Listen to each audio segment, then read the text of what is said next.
Fear of the dark.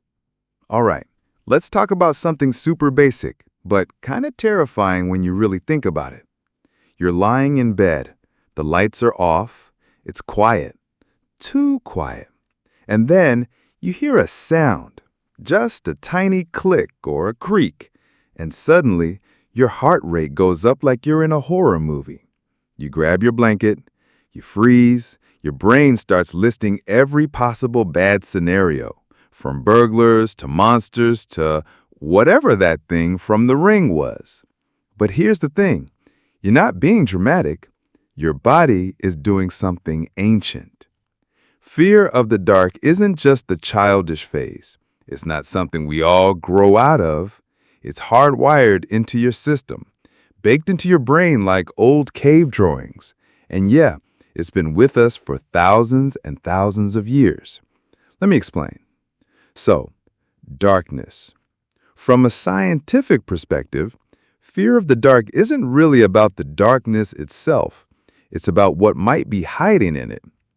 Your brain is freaking out because it has no visual information to process. You can't see what's in front of you. You're basically flying blind. And for ancient humans, that was a very bad place to be. Imagine this. You're an early human living on a wide, open savanna or in a dense forest. There are no flashlights, no security cameras, no door locks. Just you, your tribe, and the natural world. And in that world, nighttime was predator time. Lions, hyenas, giant snakes, big cats with good night vision and sharp claws. If something was coming to eat you, it was probably coming after sunset. And if you were the person who said, I'm not scared of the dark, and wandered too far from the fire, yeah, you probably didn't pass on your genes. But the people who stayed close, who got nervous when the sun went down, who paid attention to sounds in the bushes, they lived. They warned others. They survived, which means you are a descendant of the scaredy cats. Congratulations. Now, even though we're not out here fending off wild geese in the suburbs or city apartments, your brain hasn't really caught up with modern life. It still thinks the dark equals danger. It still reacts like you're about to get ambushed by something with fangs. That feeling in your chest, the tightness, the quick breaths, the little sweat on your hands, that's your amygdala, a part of your brain that handles fear and threat detection, firing up like an alarm bell. It doesn't care that the worst thing in your hallway is probably a sock you forgot to pick up.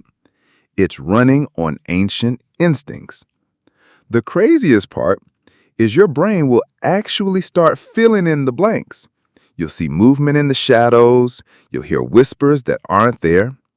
This is a survival mechanism. Your brain is trying to predict threats in the absence of clear information. Better to assume the worst and be wrong than assume nothing and become something's dinner. Here's another fun layer to this. Your actually hearing becomes more sensitive when it's dark. Your body is literally reprioritizing your senses based on what it can't use. So now you're laying in bed, and suddenly every sound is 300% louder. The floor creaks, monster. The fridge hums, demon. Your cat jumps off the counter, obviously a serial killer. This isn't you being irrational. It's your ancient body going into defense mode. It's trying to gather every scrap of sensory input to make up for what it can't see. Oh, and have you noticed how your imagination gets worse at night? Like during the day, you could watch a horror movie and laugh at it. But at night, that same movie suddenly feels way too real. That's your brain's visual cortex working overtime in low-light conditions. It starts feeding you worst-case images because, again, better safe than sorry. Now, here's the kicker. Even animals that hunt at night are scared of the dark. Bats, they echolocate like pros, but they still avoid pitch-black caves they haven't explored. Apes in the wild, they make their nests high in trees before sunset. Even wolves, the top-tier night predators, tend to stick together at night. Nobody's trying to solo a midnight stroll. So, if the best adapted animals are cautious at night, why wouldn't you be? You're not broken. You're not being silly. You're just part of a species that learned through pain that night is dangerous. And now, thousands of years later, your brain is still carrying that lesson around like a scar. There's even a word for extreme fear of the dark: nyctophobia. It's not just for kids. A lot of adults deal with it quietly, even if they never admit it. And guess what? Modern research says this fear doesn't fully go away. It just gets quieter. But give it the right conditions: a dark cabin in the woods, a power outage, a weird noise in the hallway, and boom, ancient brain online. We love to believe we've evolved past all this, that we're smarter, safer. But the truth is, we're still running Stone Age software in a modern world. And sometimes that software says, don't go outside, don't check the noise, stay by the fire, and whatever you do, don't look under the bed. Jump scare reflex. You're watching a horror movie. The music slows down. Everything gets really quiet. The camera zooms in on a door, and then bam! Something jumps out with a screech, and you launch your popcorn across the room. Or maybe it's not even a horror movie. Maybe it's real life. You're walking through your house, minding your business, and then someone suddenly appears around the corner. You jump, you yell, your heart races like you just outran a bear. This, my friend, is your jump scare reflex. And it's not just a fun little trick your brain plays on you. It's actually one of the oldest survival tools in your body's toolkit, one that goes way, way back to when we were living in caves, not condos. So let's break it down. That feeling you get when something startles you, the full body jolt, the gasp, the rapid heartbeat, the surge of energy, that's called the startled response. It's automatic, you can't control it, and it kicks in within milliseconds. We're talking lightning fast, like your body reacts before your brain has even fully processed what's happening. Something moves fast, loud noise, sudden flash, boom, your whole system lights up. Why? Because back in the old days, that kind of sudden stimulus probably meant one thing: danger. Imagine being an early human. You're sitting under a tree, relaxing, chewing on something you just foraged. Then, crack, a twig snaps or something rustles in the grass nearby. You don't wait to politely identify the sound. You don't ask, "Excuse me, is that a leopard?" Nope. You jump. You spring to your feet, muscles tense, heart pounding, and you either run, fight, or freeze, depending on what you think is coming at you. This system, the one that makes your whole body flip out in a split second, is called the fight or flight response. But jump scare reflex? That's the first domino in the whole chain. It's the alarm system, the motion detector, the primo "wake up, something's wrong" built into your nerves. Here's what's wild. It's not just your mind reacting. It's full body coordination in the blink of an eye. When you're startled, your brainstem, specifically an area called the reticular formation, fires off an alert. This part of your brain doesn't ask questions. It just reacts. It sends signals to your heart to beat faster, lungs to suck in more oxygen, muscles to tense up and prep for action, eyes to widen so you can see more, ears to tune in for any new sounds.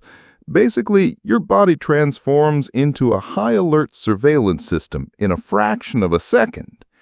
And guess what? It's hardwired. Even babies do it. Have you ever seen a newborn suddenly fling out their arms and legs when startled? That's called the Moro reflex. and it's just the baby version of a jump scare reflex. We're born with it because in our evolutionary past, it was literally life-saving. Now, here's something most people don't realize.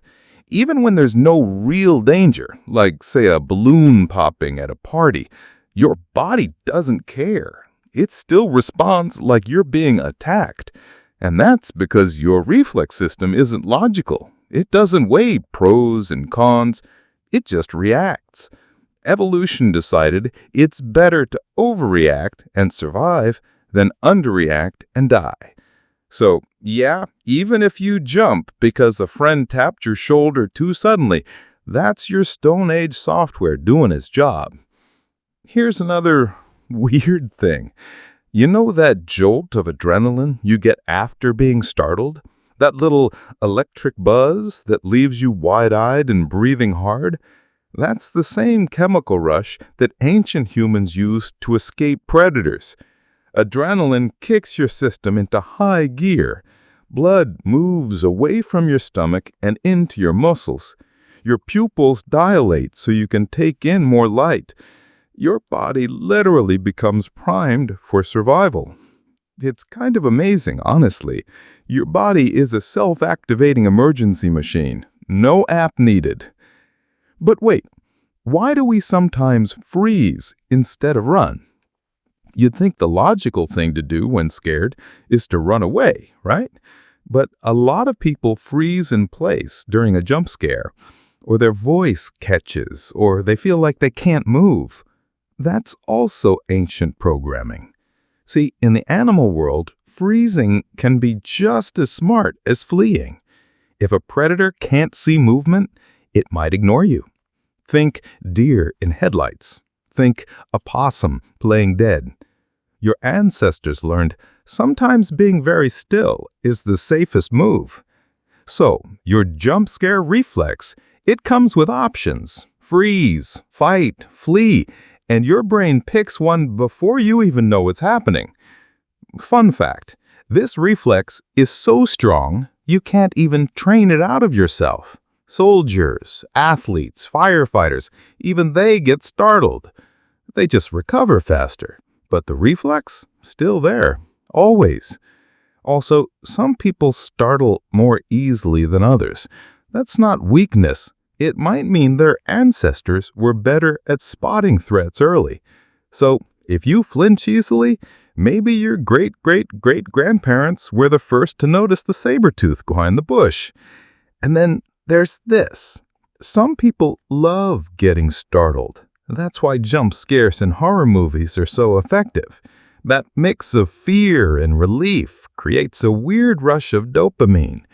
Your body's like, oh God, we're gonna die, followed immediately by, never mind, false alarm, that was fun. We're weird creatures. So, next time you jump out of your seat, yelp like a cartoon, or slap your friend for sneaking up behind you, just know you're not being dramatic. You're just living with a fully operational prehistoric alarm system that takes its job very seriously. Your body doesn't know you're in a movie. It thinks you're in the jungle, and the bushes just moved. Memory bias for negative events. You know that one super awkward thing you said 3 years ago? Yeah, that one. The one that pops up in your head right before you fall asleep. The one that makes you cringe so hard you have to physically shake your head like, nope, not today, memory demon. Meanwhile, you've probably forgotten a dozen good things that happened that same week. Compliments, wins, funny moments, gone. So why is your brain like this? Why does it obsessively replay the bad stuff like it's stuck on a loop? Well, it's not broken. It's ancient. And it's doing exactly what it was designed to do. Let's rewind way back, like tens of thousands of years back. You're a prehistoric human. Life is rough. Food is scarce. Predators are real. Other humans might not be friendly. Everything is a potential threat. Now imagine this scenario. You eat a weird-looking berry and get sick. Or you try walking across a patch of tall grass and get bit by a snake. Or maybe you trust someone from outside your group and they betray you. If you forget any of those moments, you're toast. But if you remember them vividly, your brain learns. It adapts. It avoids those risks in the future.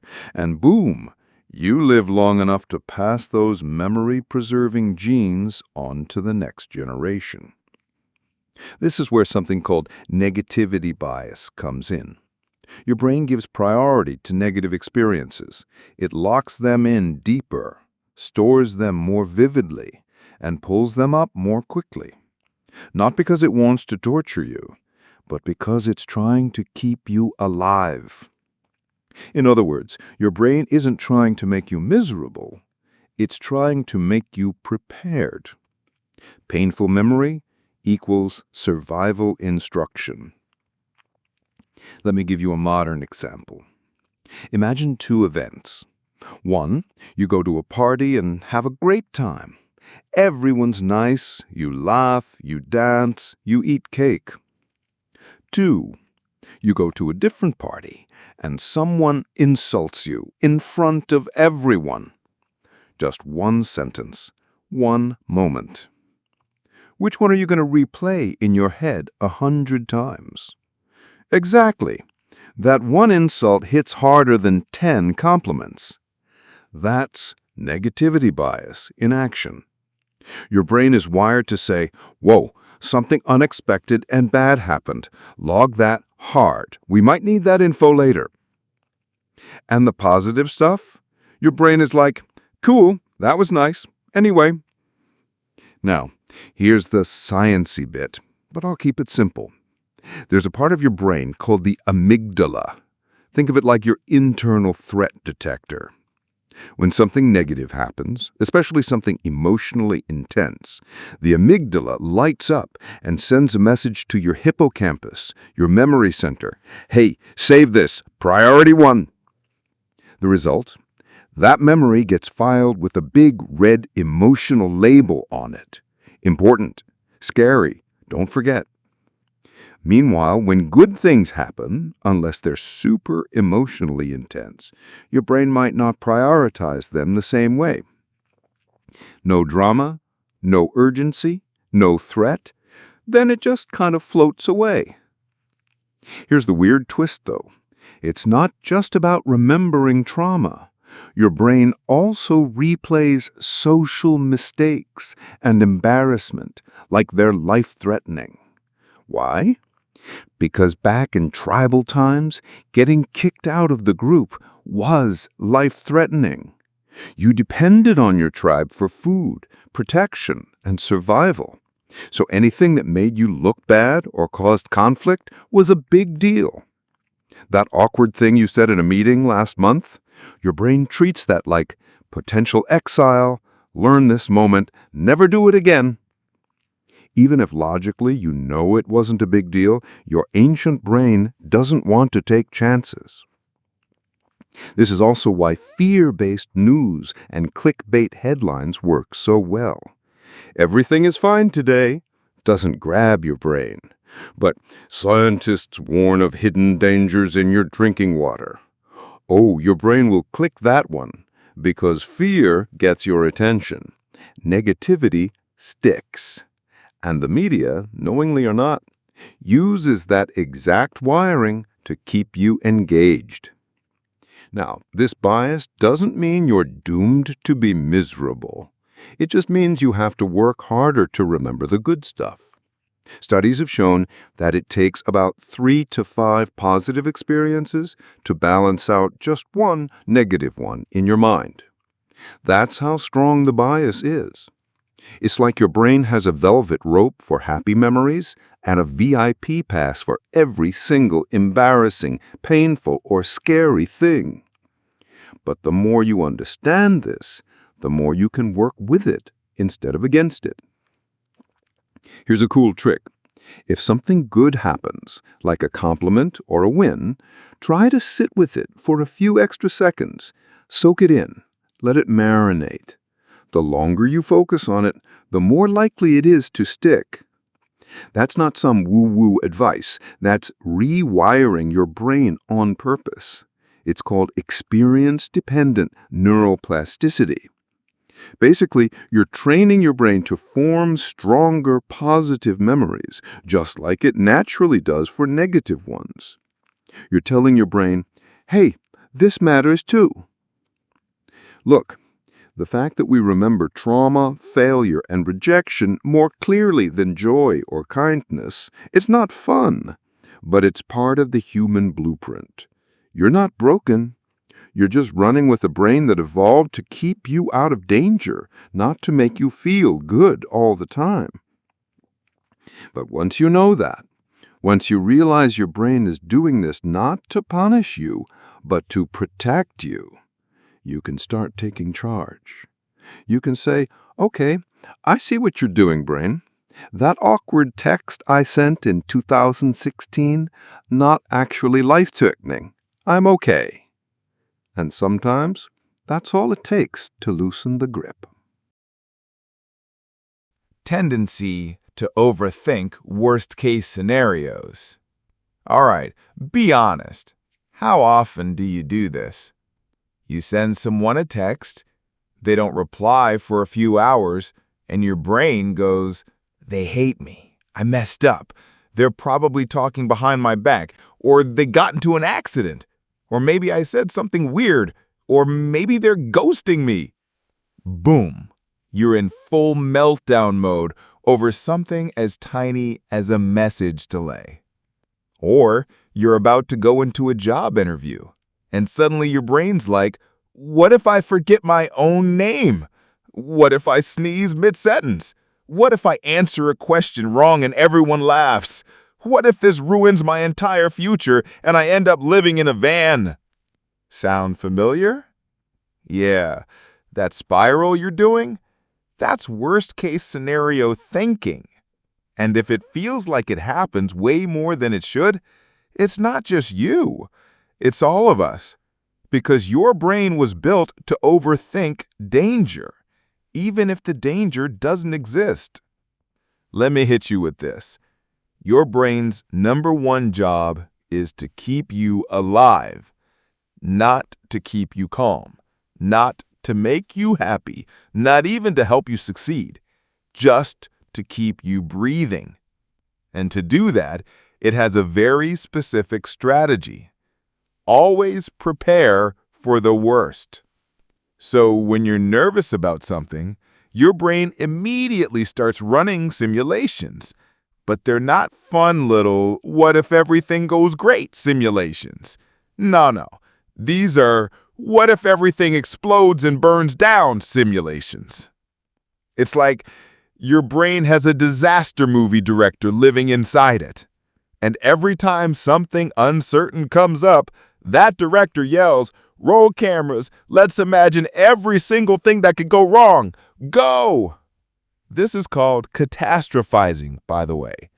It's when your brain jumps from, maybe this won't go perfectly, to, this is gonna ruin my life, in 0.2 seconds. And it's not a glitch. It's ancient survival programming. Back in prehistoric times, our ancestors faced real, physical, often life or death threats. Hunting, you could get gored. Traveling, you could get lost or attacked.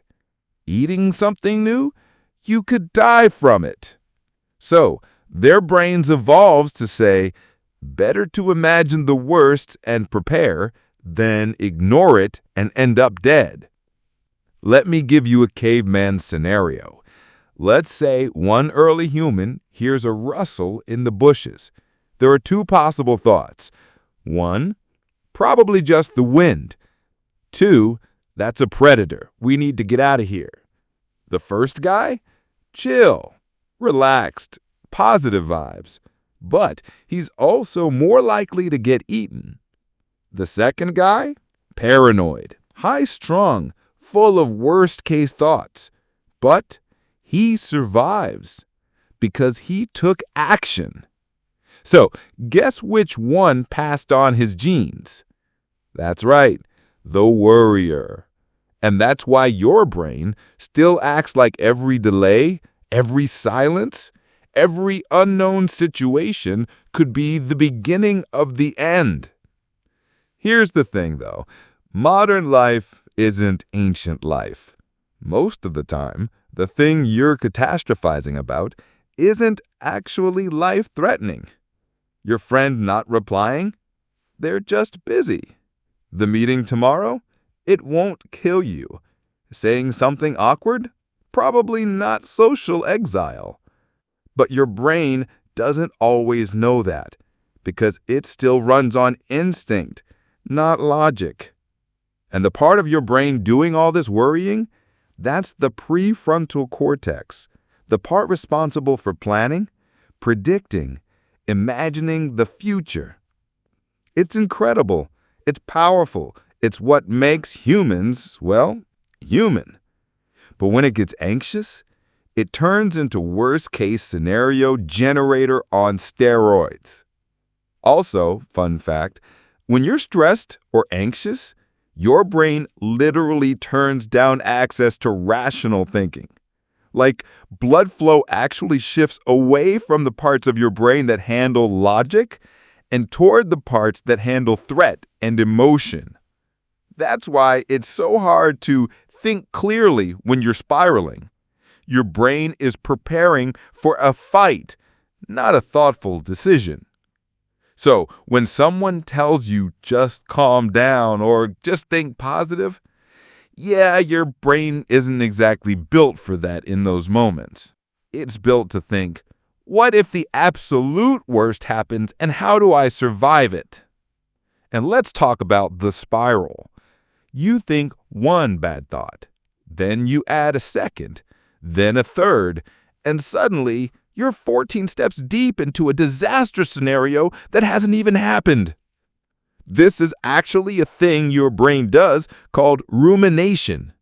It's when you loop the same thoughts over and over again, usually negative ones, because again, your brain thinks, if I keep replaying it, I'll find a way to avoid it.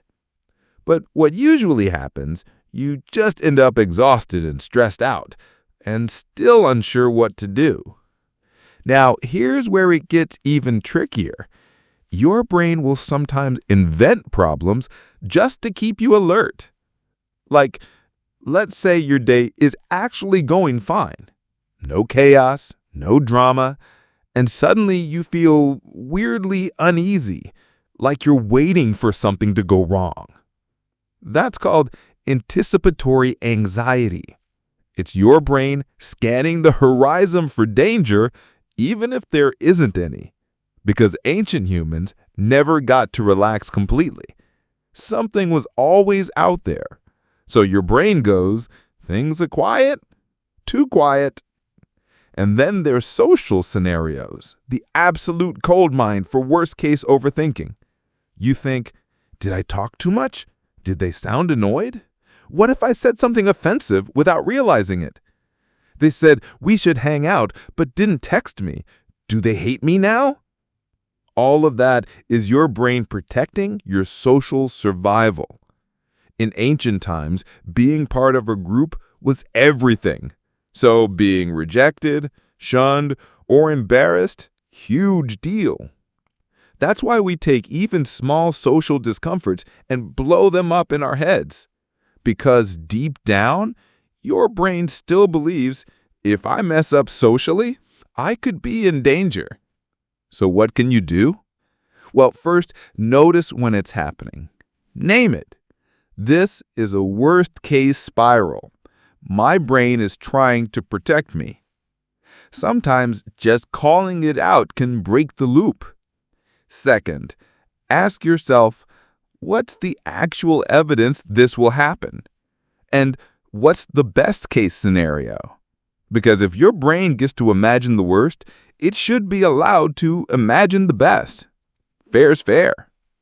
And finally, remind yourself that overthinking doesn't make you broken. It makes you human. Your brain is just doing its ancient job in a modern world. Have you ever looked at an electrical outlet and thought, that thing looks kind of sad?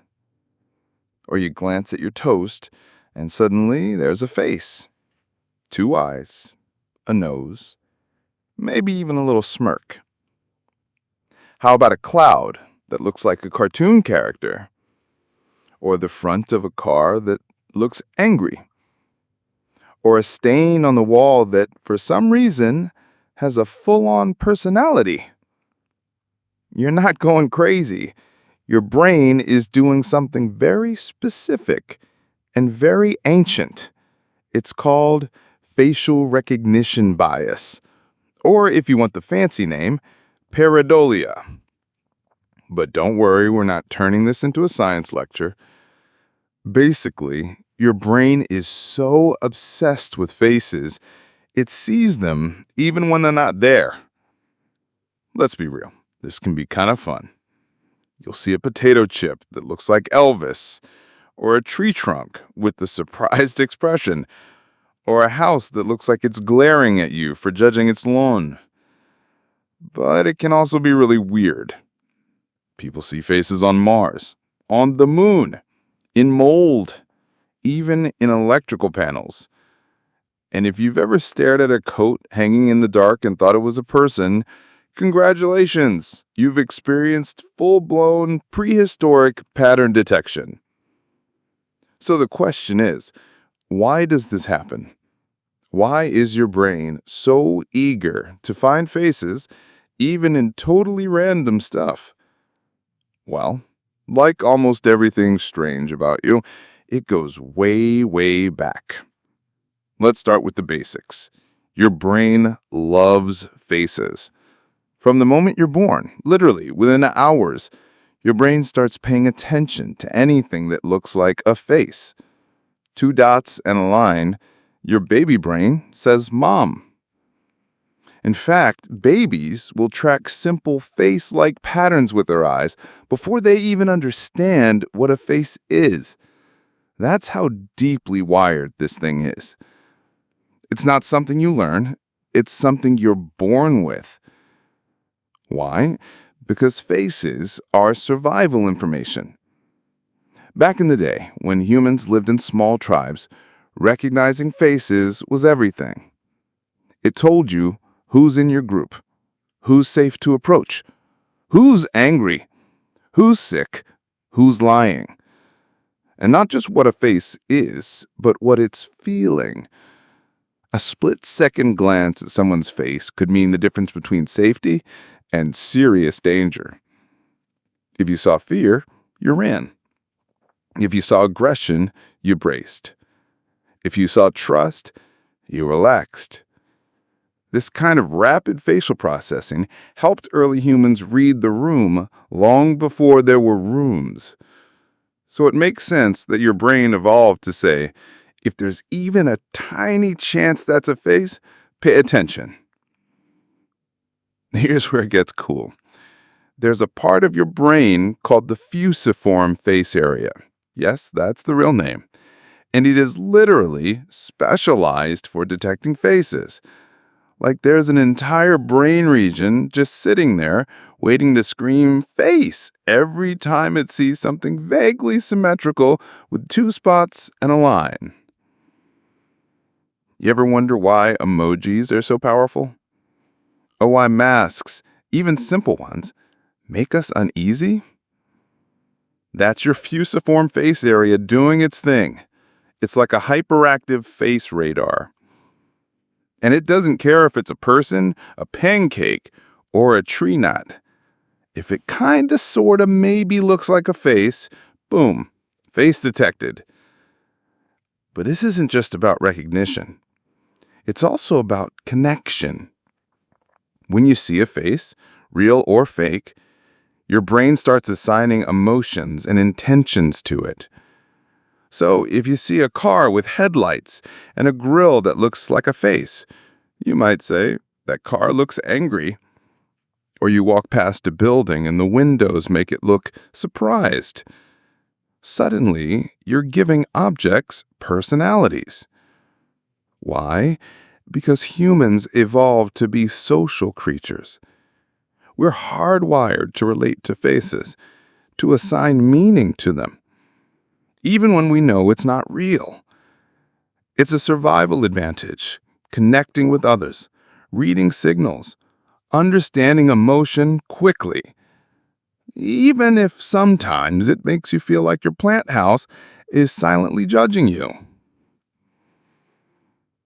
And hey, this isn't just a human quirk. Even some primates show similar face detection behaviors. Monkeys, for example, prefer looking at face-like shapes over random ones. So this instinct goes way back in the evolutionary tree. It's probably one of the oldest pieces of software running in your head. And it makes sense. If you missed a face in your environment, especially one that was watching you, that could be a huge problem in ancient times. So evolution said, you know what, let's just make the face detection system way too sensitive. False alarms are better than no alarms. Now, here's the fun twist. Artists and designers actually use this bias on purpose. Think about animated movies, cars with faces, robots with expressions, even buildings with eyes and mouths. It's not just cute, it's strategic. Your brain wants to connect with these shapes, so giving them just a hint of human features makes them feel familiar, emotional, and alive. Even tech companies design products with a subtle face feel to them. Your smartphone, 2 cameras, and a speaker grill. Hey, look, eyes and a mouth. Subtle, but your brain notices. But here's where it gets just a little creepy. Sometimes pareidolia goes beyond just a "that looks like a face" moment. Some people report seeing faces in complete darkness, or on walls, or in the texture of furniture, especially when they're tired or anxious. That's your brain trying to make sense of randomness under stress. If you've ever stared into the dark and seen a face watching you, that's pareidolia plus fear equals ancient defense system kicking in. Because again, better to hallucinate a face that isn't there than to miss one that is. You also see this in religion and mythology. People have seen faces of deities, saints, ghosts, demons, all appearing in flames, reflections, food, clouds. Every culture has stories of divine or mysterious faces appearing in nature or objects. That's how universal this bias is. It shapes our beliefs, our art, our behavior. And it all starts with 2 dots and a line. So the next time you see a surprised face in your bathroom tiles, or an angry car staring you down in traffic, or a potato chip that looks oddly like your Uncle Dave, just remember, it's not your imagination. It's your ancient social radar working overtime. You're not seeing things. You're seeing what your ancestors needed to see, and your brain never let go. Fear of being watched. Have you ever been completely alone in a room? Maybe scrolling on your phone, reading, just chilling, and suddenly you feel like someone's watching you. Like nothing moved, no sound, no door creaked, but boom, your whole body just goes on alert. You glance over your shoulder, you scan the corners, you might even turn on a light just to make sure. No one's there, but that feeling, that creepy hair on the back of your neck sensation, yeah, that's not just imagination. That's ancient programming kicking in. We all know that feeling. Maybe you're walking down a dark street and suddenly feel eyes on you. Or you're in your house at night and think, wait, did something just move in the hallway? And let's be honest, Sometimes it's straight up irrational. You're in a locked room. You've checked the windows, and still something deep inside you whispers, you're not alone. So what's going on here? Why would your brain, supposedly the smartest organ in your body, trigger full-blown DEFCON 1 alerts for nothing? Well, like so many strange things about the human body, it all goes back to survival. Let's rewind the clock, back to the days when home meant a cave. When you didn't have a deadbolt, you had a sharpened stick and whatever light the fire gave you. Out there in the wilderness, being watched wasn't just creepy, it was lethal. Predators, rival humans, even snakes or insects. Anything silently tracking you meant danger. And here's the kicker. You didn't always get a second chance. So evolution came up with a strategy. Overreact now, ask questions later. If there's even the tiniest chance someone's watching you, respond like it's real. Because false alarms, sure, they're annoying, but miss the one real threat, that could be your last mistake. And we didn't just evolve to fear being watched. We evolved to detect it. Your brain is constantly scanning your surroundings, even when you're not conscious of it. That sixth sense feeling? It's your brain running millions of little calculations. Is that shadow moving? Is there a change in light? Did I just hear a subtle noise? Why do I feel exposed right now? It's not magic.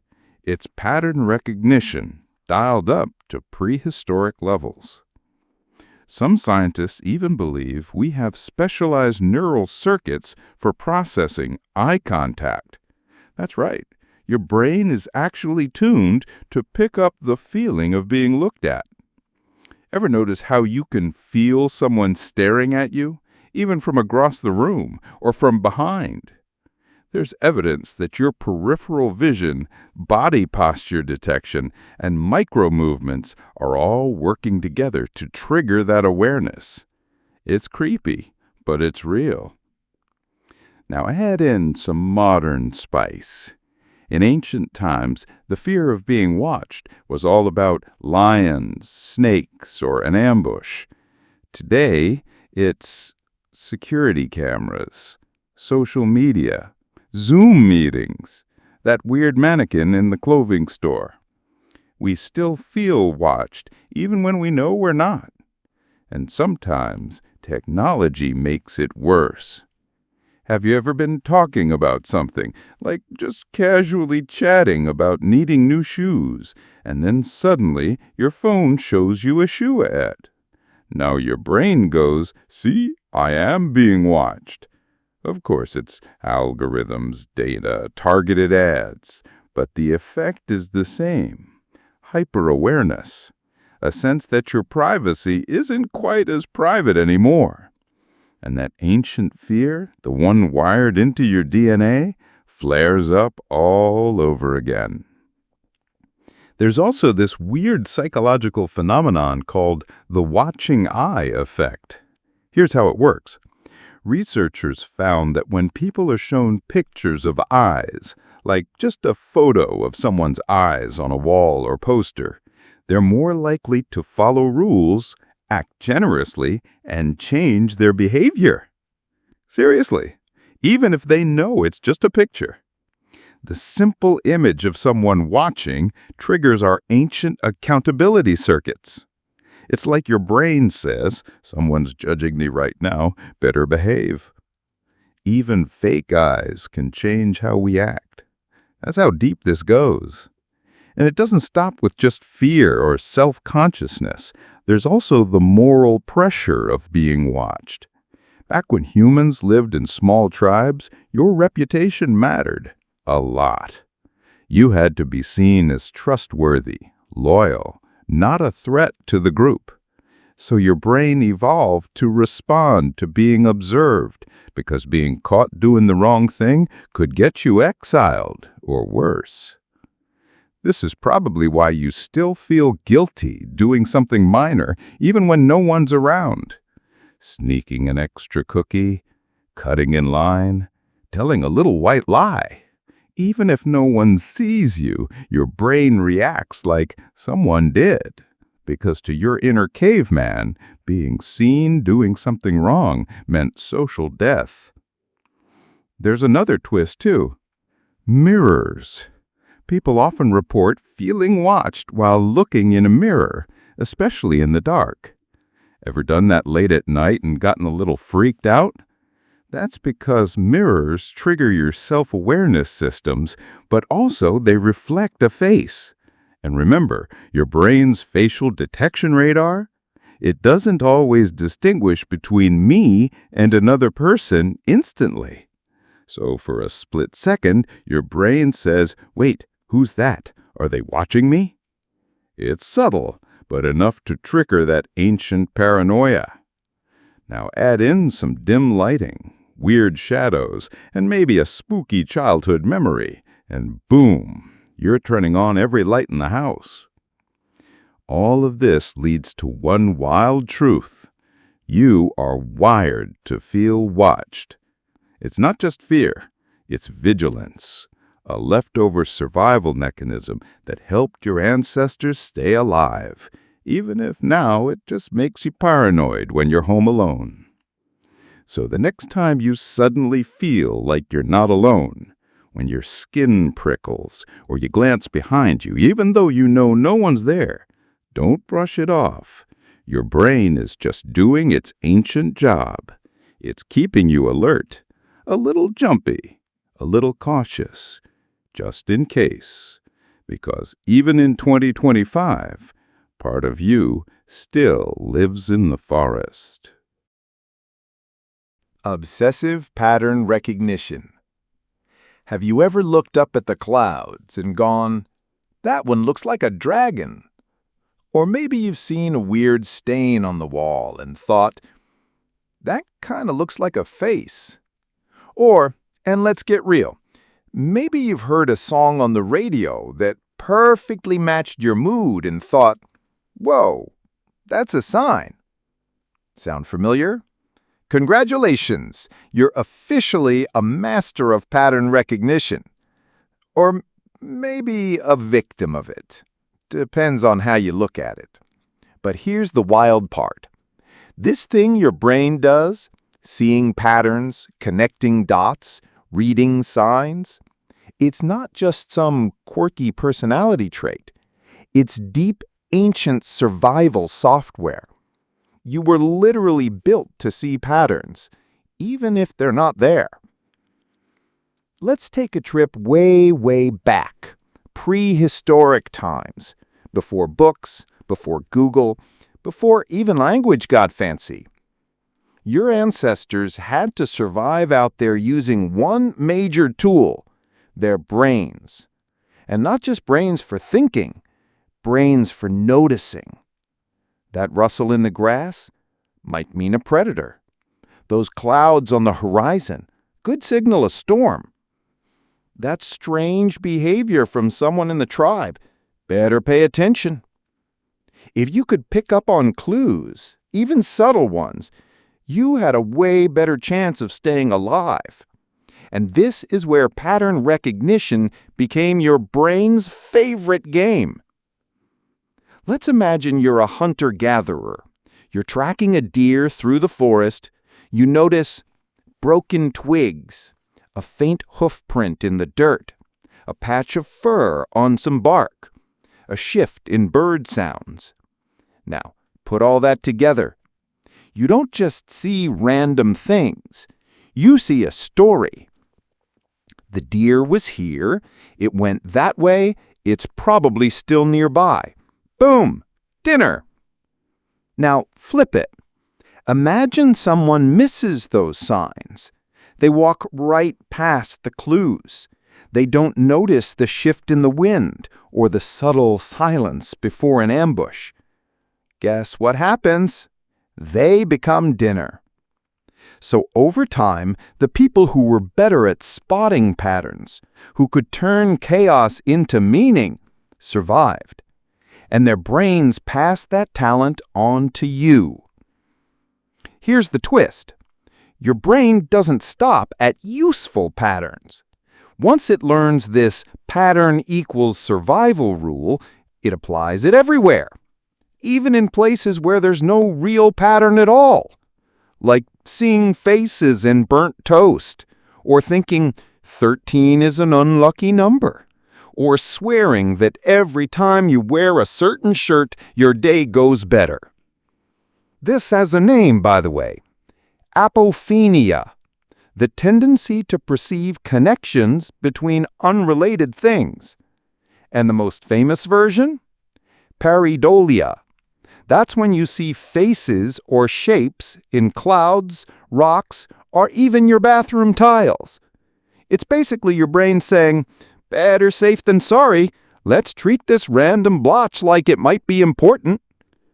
Because a false positive, seeing something that isn't there, is less risky than a false negative. Let's go deeper. Ever wonder why conspiracy theories exist? Or why people believe in signs, symbols, or lucky numbers? It's not always about gullibility. A lot of the time, it's just pattern recognition gone into overdrive. Your brain loves connecting dots. So if it seems a coincidence, a repeated number, a few things that feel connected, it builds a story. Even if the dots are just random noise, your mind craves a narrative.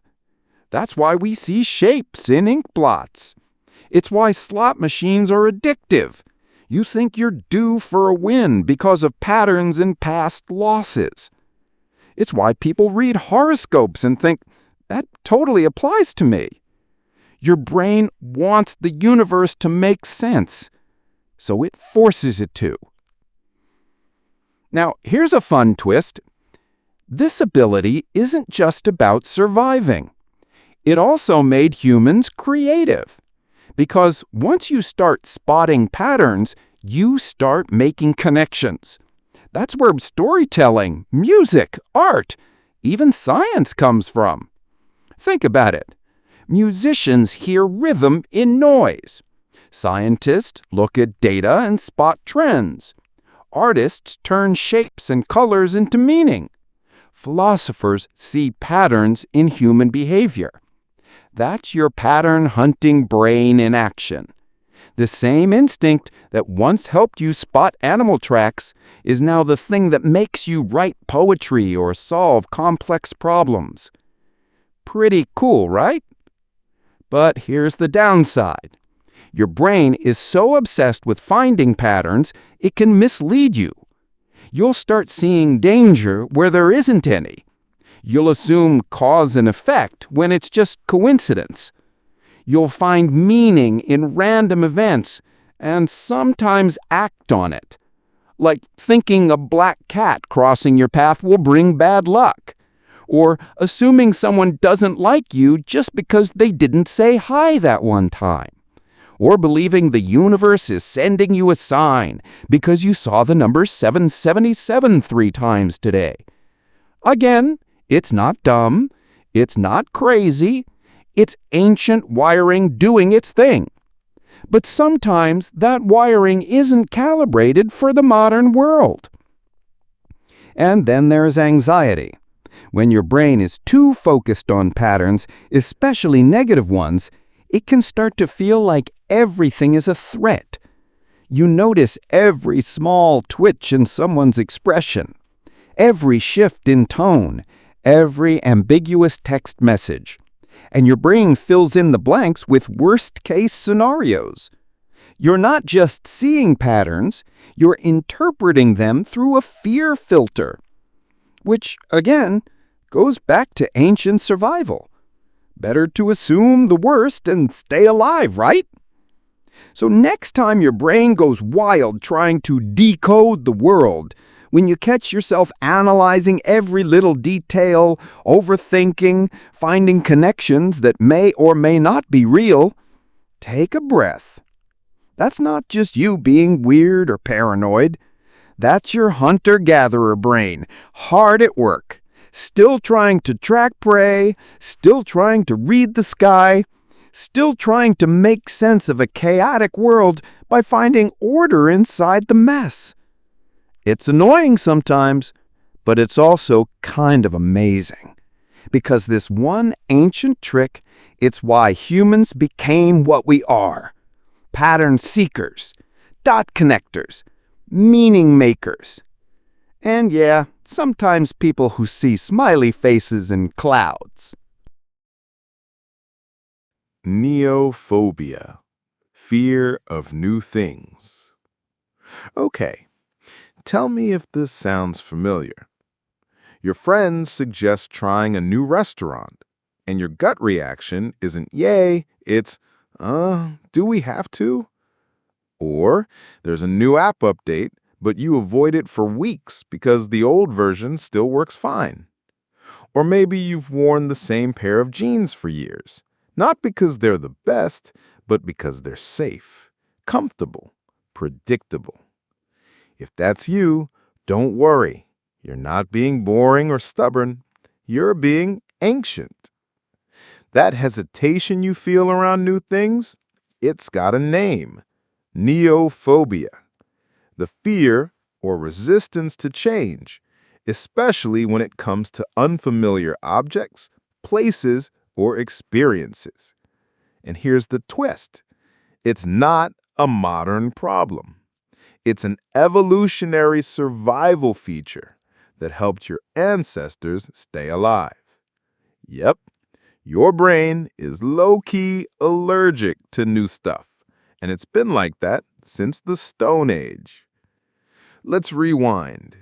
Way before smartphones and Starbucks. You're a prehistoric human. Life is raw. Nature is unpredictable. Predators are real. One wrong move could be your last. In this world, what do you trust? Answer the known. That berry bush you've eaten from before? Safe. That river you drink from every morning? Safe. That trail you always take back to camp? Safe. Now imagine you stumble across a strange-looking fruit. Bright, shiny, smells odd. You've never seen it before. Could be delicious. Could also be poison. Are you going to take that risk? Your brain says, nope. And that hesitation, that moment of better not, might save your life. That's neophobia at work. It whispers, stick with what you know. And back then, that whisper kept you from getting sick, lost, or dead. Now, fast forward to today. The world around you has changed, like, a lot. But your brain? Still running ancient software. So even though trying a new food isn't life or death anymore, your instincts treat it like it might be. That's why kids are famously picky eaters. It's not just defiance, it's biology. Their tiny brains are hardwired to be cautious around unfamiliar tastes, just in case. And even as adults, that wiring doesn't go away. It just shows up in sneakier ways, like avoiding new people at a party, ignoring software updates, rewatching the same show for the 100th time instead of trying something new. All of that? It's your inner caveman saying, we've survived this far doing what we've always done. Why change now? Here's the weird part. Your brain doesn't even wait for proof that something's bad. With neophobia, unfamiliar equals dangerous by default. This is called the negativity bias baked into novelty.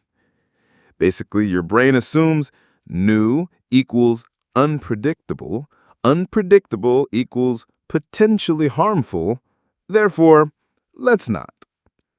It's a mental shortcut, fast, automatic, and in ancient times, pretty useful. Because think about it. Trying a new mushroom and dying, that's a permanent mistake. Avoiding that mushroom forever might be overly cautious, but hey, you're still breathing.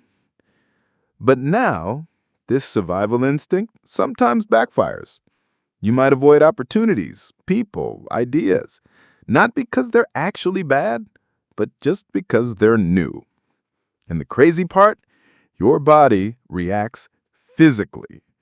New things can trigger sweaty palms, increased heart rate, a little burst of adrenaline, a weird, vague sense of discomfort, all because your body still thinks novel equals threat, even if the threat is just a new sushi place. Ever wonder why change feels so exhausting? Why moving to a new apartment, starting a new job, or even just switching phone brands feels like a whole emotional journey? It's not just logistics. It's your brain yelling, unknown territory, danger, danger. You're wired to resist, to cling to routines. And to be fair, routines do feel safe, familiar, grounding. That's not weakness. That's survival instinct. Your brain evolved to favor predictability because predictability meant control, and control back then meant staying alive. Even animals show this. Ever seen a dog sniff the same route every walk? Or a cat freak out over a new piece of furniture? They're not being dramatic. They're running on the same primal code. New equals risk. Familiar equals safety. It's especially clear in lab studies with rodents. When given two identical objects, one familiar, one new, rats will often avoid the unfamiliar one until they've watched it quietly for a while, just to be sure it doesn't explode or something. Now imagine your brain doing the same thing every time you see a new cereal box at the store. Wild, right? But here's the good news. You're also equipped with curiosity, another ancient instinct that balances things out. Curiosity is what eventually convinced your ancestors to taste the new fruit, cross the river, invent fire, build tools. It's risky, but it's how we grew as a species. So you're basically stuck in this tug of war between two ancient forces. Neophobia, stay safe, stick to what you know. Curiosity, let's see what happens if. Both are important. One keeps you alive, the other moves you forward.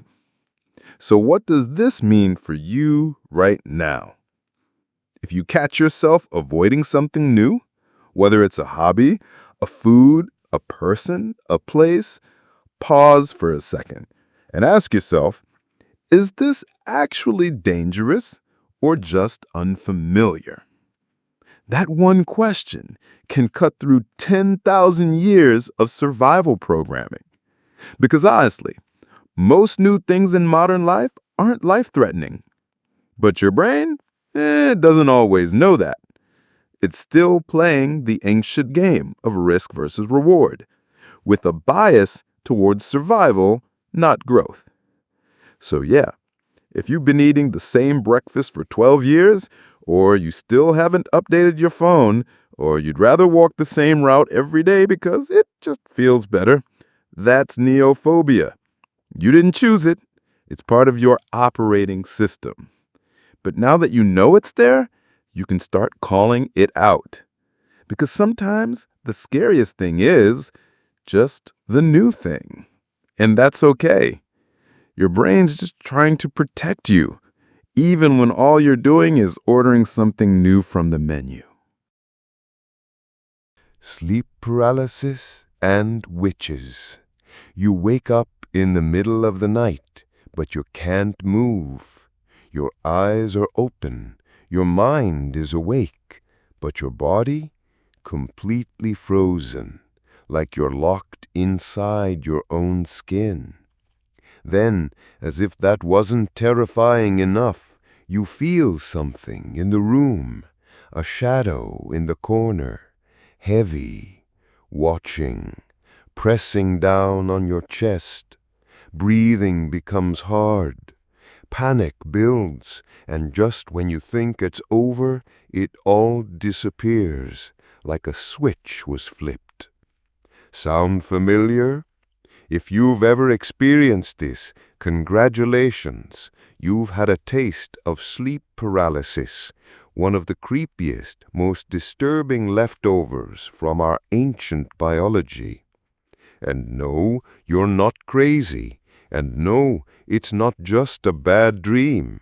This is your brain, halfway between two worlds, and it's been happening to humans for thousands of years. Sleep paralysis is real. It's a legit biological phenomenon. It happens when your body is in REM sleep, that deep dreaming stage, but your brain accidentally wakes up before your body does. Normally, during REM, your brain paralyzes your muscles. That's on purpose. It's a safety feature, so you don't act out your dreams. Otherwise, you'd be kicking and flailing all night long. But sometimes your brain glitches. You become conscious, but your body hasn't caught up yet. So you're stuck in the in-between, awake but not really. That's the first layer of the horror. The second, your brain starts to panic, and when it panics, it fills in the gaps with pure nightmare fuel. People all over the world, and we're talking across cultures, continents, centuries, report the same thing. A dark figure, a crushing weight on your chest, a sense of being watched or hunted, sometimes whispers, sometimes growling, sometimes the figure climbs on top of you.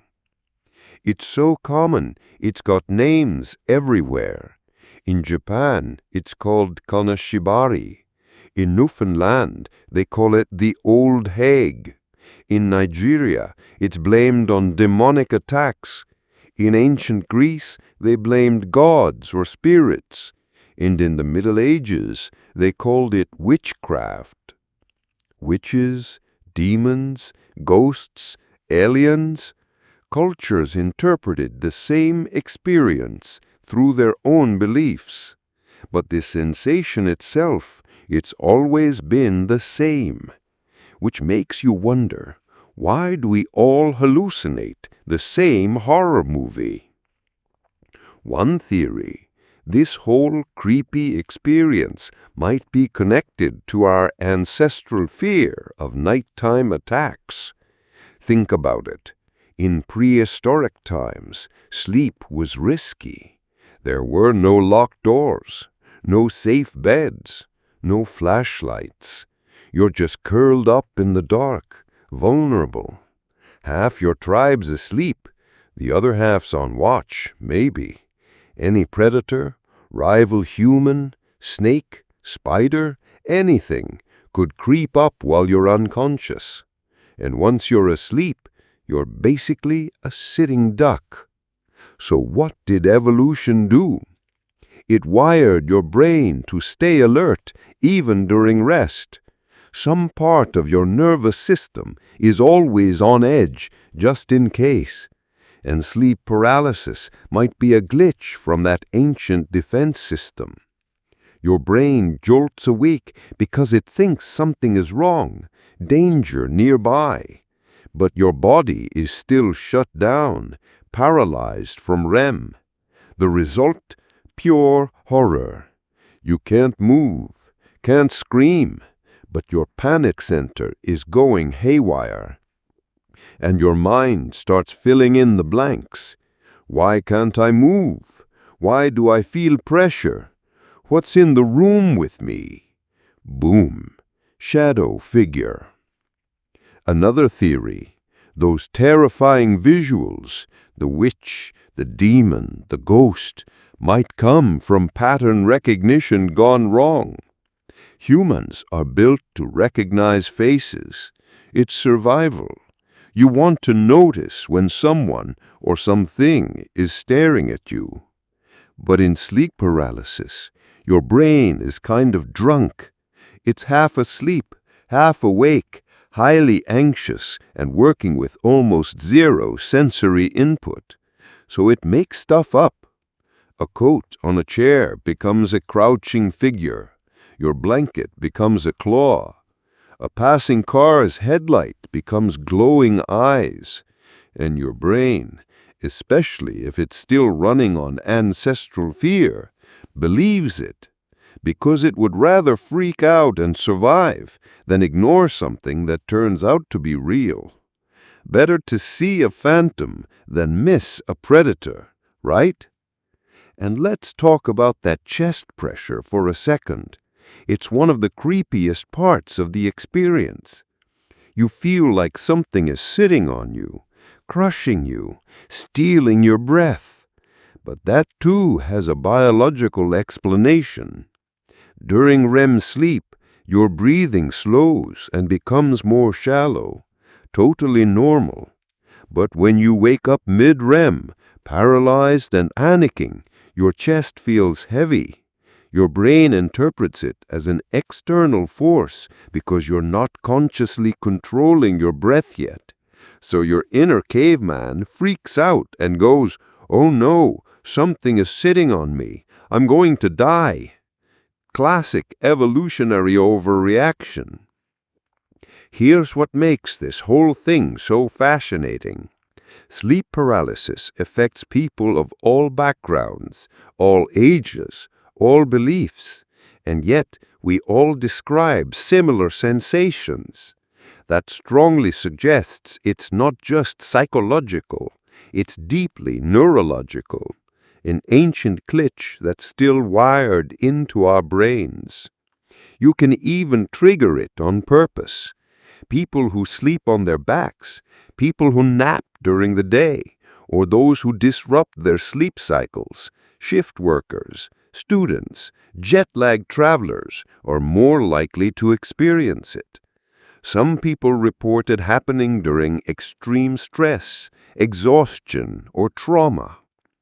So if your brain feels like it's under threat, it might jolt you awake early, just in case something is out there.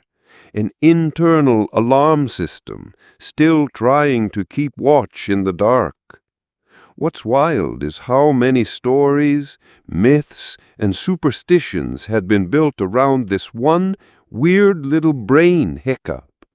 Witches stealing breath, demons sitting on your chest, ghosts pressing down on sleepers. All of that might just be sleep paralysis wearing a spooky costume. But to your ancestors, it felt real. It was real. And those stories stuck around because they explained the unexplainable. Before science, people needed something to blame. And when the darkness pressed in, the imagination filled in the monsters. So, next time you wake up frozen, eyes darting, heart pounding, sensing something awful standing by your bed, know this: you're not alone. You're not broken. You're not cursed. You're just carrying around a very old, very dramatic alarm system, one that sometimes misfires at 3 a.m. Dreaming of falling or being chased. Let's be honest, you've had this dream before. You're walking along, maybe in a city, or through a forest, or even just down the stairs, and then boom, you trip, or you fall off a cliff, out a plane, through the floor. Doesn't matter. Suddenly, your stomach drops, your whole body jolts, and then you wake up heart pounding. Or maybe it's not falling. Maybe you're running hard, faster than you ever could in real life, but something's behind you, something terrifying. You never really see it, but it's chasing you. You're dodging obstacles, gasping for breath, trying not to trip, and just when it's about to catch you, poof, you wake up in a sweat. Why do we have these dreams? Why do they feel so real? And why are they so common across totally different people, cultures, ages? Here's the weird part. They're not random. They're not meaningless. They might actually be training simulations from your ancestors. No joke. Let's start with the basics. When you dream, especially during REM sleep, your brain is in overdrive. It's processing memories, sorting emotions, reinforcing learning, organizing experiences, basically doing some serious nighttime housekeeping.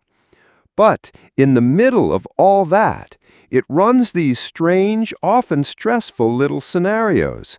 Dreams of danger, of running, hiding, falling, fighting, and a lot of them, surprise, look suspiciously like survival drills. Evolutionary psychologists think these dreams are part of something ancient in our nervous system, like our brain is rehearsing bad situations, just in case they happen in real life. Imagine your ancestors. Life was dangerous. Predators, cliffs, snakes, rival tribes, storms, disease.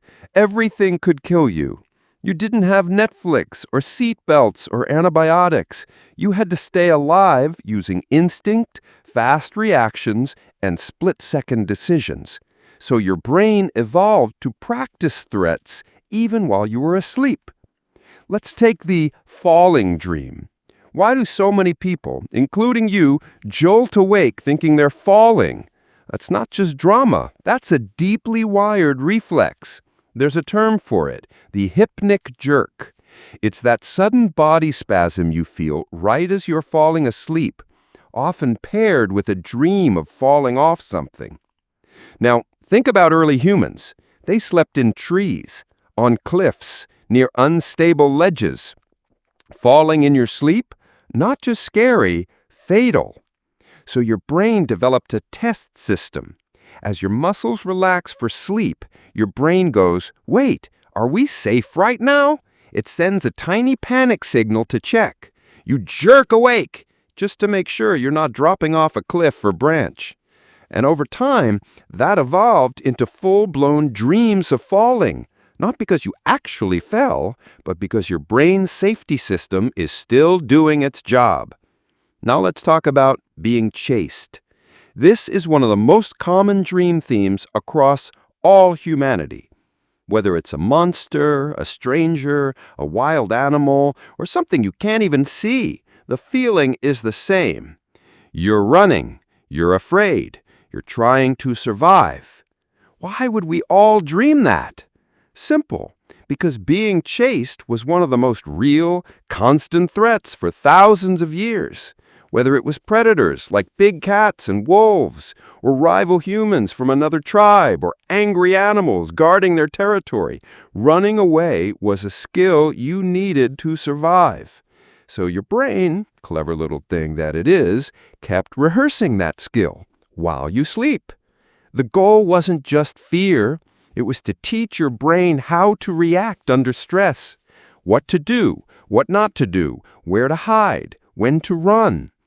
Over time, these dream rehearsals got hardwired into our REM cycles, and they've stuck around, even though you're no longer dodging saber-toothed cats. Here's something even cooler. Modern studies show that people who dream of threats, falling, being attacked, being chased, actually respond better to danger in real life, like their brains have had more practice. That's wild, right? Your nightmare isn't just random noise, it's your ancient operating system running a boot camp while you sleep. And it's been doing that since before we even had language. Let's go deeper. There are even scientists who believe these dreams aren't just about survival, they're also about social fears. You ever dream you showed up to school naked, or embarrassed yourself in front of a crowd, or got yelled at by a boss, or betrayed by a friend? That stuff hurts, even in dreams. But why would your brain torture you with fake social disasters? Because social standing used to mean life or death. In ancient tribes, if you got kicked out of the group for breaking a rule, starting a fight, or becoming an outcast, your odds of survival plummeted. So our brain evolved to care a lot about fitting in and to run simulations, dream versions of social failure, so we'd avoid it in real life. In other words, your anxiety dreams might actually be ancient reputation training. Weird, but kind of genius. And don't forget how vivid these dreams are. Falling, running, hiding, it all feels real. Your heart races, your breathing changes, sometimes you even sweat. Why? Because the brain doesn't fully distinguish dream from reality. When you're deep in REM, it lights up your fear center, the amygdala, just like it would if you were awake and in danger. So while you're safe in bed, your body reacts like you're mid-sprint in the jungle. And maybe that's exactly the point. Train the system. Keep the body ready, just in case. So the next time you wake up from a falling dream or find yourself being chased by some weird, shapeless monster in your sleep, don't panic. Well, okay, you can panic a little. But after that, give your brain some credit. It's not trying to scare you for fun. It's trying to make you stronger, faster, more prepared, even if the only predator you're facing now is your 8 a.m. alarm. Palmar grasp reflex. You've probably seen this before. A tiny baby, barely a week old, lying there all wobbly and sleepy, not even able to hold up its own head. But then you put your finger in its palm and boom! That little hand clamps down like a miniature vice grip. You try to pull away and, surprise, they don't let go. It's kind of adorable, right? But also weirdly strong. Like, how does this fragile little baby have that kind of grip strength? It's called the Palmar grasp reflex. And believe it or not, it's not just random baby behavior. It's a built-in survival instinct. And it's ancient, like pre-human ancient. Let's talk about what's really going on here. So, picture a baby chimpanzee. Not in a zoo, but in the wild, in the trees. Newborn chimps don't ride in strollers or get carried around in baby slings. They hang on, literally. The moment they're born, baby chimps grip their mother's fur with their tiny hands and feet. They cling to her chest or back while she swings through trees, walks, eats, climbs, and does all the things adult chimps do. No hanging on means no survival. Fall off, Mom? That's game over. Now here's where it gets interesting. Humans still have that reflex, even though we don't use it anymore. When a human baby grabs your finger, it's not just being cute. It's activating a deeply embedded ancestral behavior, the same one that helped baby primates survive millions of years ago. It's the brainstem saying, if I can hold on, I live. Scientists have actually studied this reflex in newborns, and it's shockingly strong. In fact, in some cases, if you hold out a small rod or finger and give the baby a good grip, they can actually support some of their own body weight. That's wild, right? We're talking about a baby that can't crawl or talk or eat on its own, but it can hang on. And here's the kicker. This reflex is automatic. It's not a choice. It happens even in premature infants. It's baked into the nervous system. The moment the palm is stimulated by a finger, a soft touch, even a string, the hand closes. And it doesn't just close gently. It grips like it means it. That's the Palmar grasp. Why does this matter?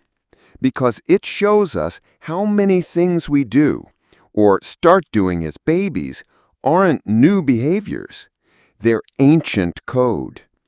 This reflex is a leftover from a time when our ancestors didn't have cribs or carriers or playpens. They had to hold on to fur, to skin, to survive. Now, fast forward thousands, even millions of years. Humans evolved. We started walking upright. We lost the fur. We built homes and societies and car seats. But our nervous system still remember the jungle.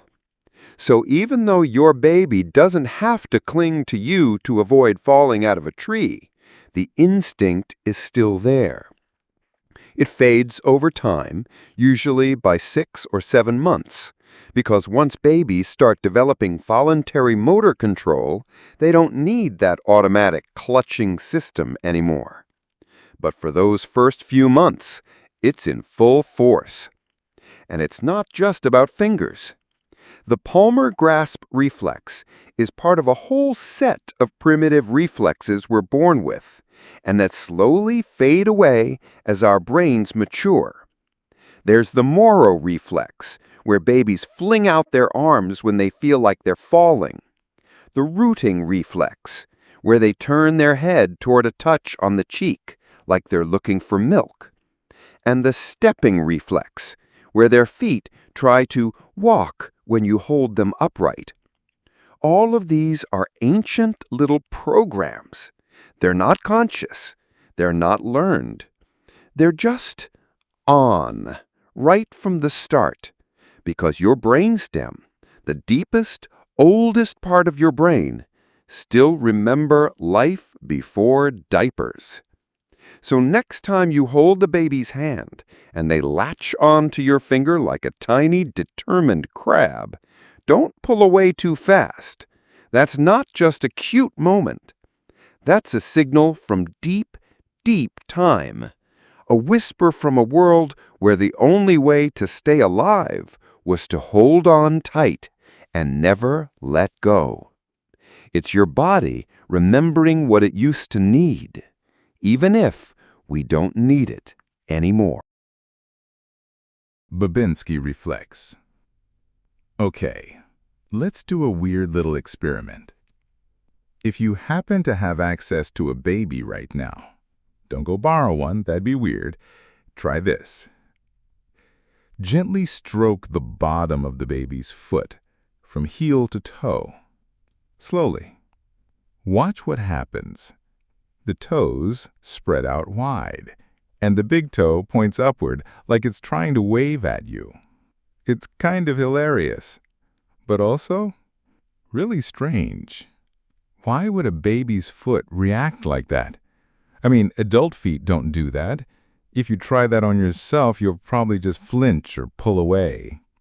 What you just saw is called the Babinski Reflex, and it's not a fluke. It's hardwired into human infants. But here's the cool part. It might be an evolutionary leftover from when our ancestors lived in the trees and needed their feet for more than just standing around. So first, what exactly is the Babinski Reflex? It's a specific reaction babies have when the sole of their foot is stroked. Toes fan out, big toe lifts up. It shows up in babies right from birth, and it usually disappears by the time they're about a year old, sometimes a little earlier. Doctors check for it during routine baby checkups, not because they're curious about toe flexibility, but because it tells them something about the baby's nervous system development. See, this reflex is actually a sign of an immature nervous system, and in babies, that's totally normal. It's supposed to be there. But adults? If an adult shows this reflex, it usually means something's wrong, like with the spinal cord or brain function.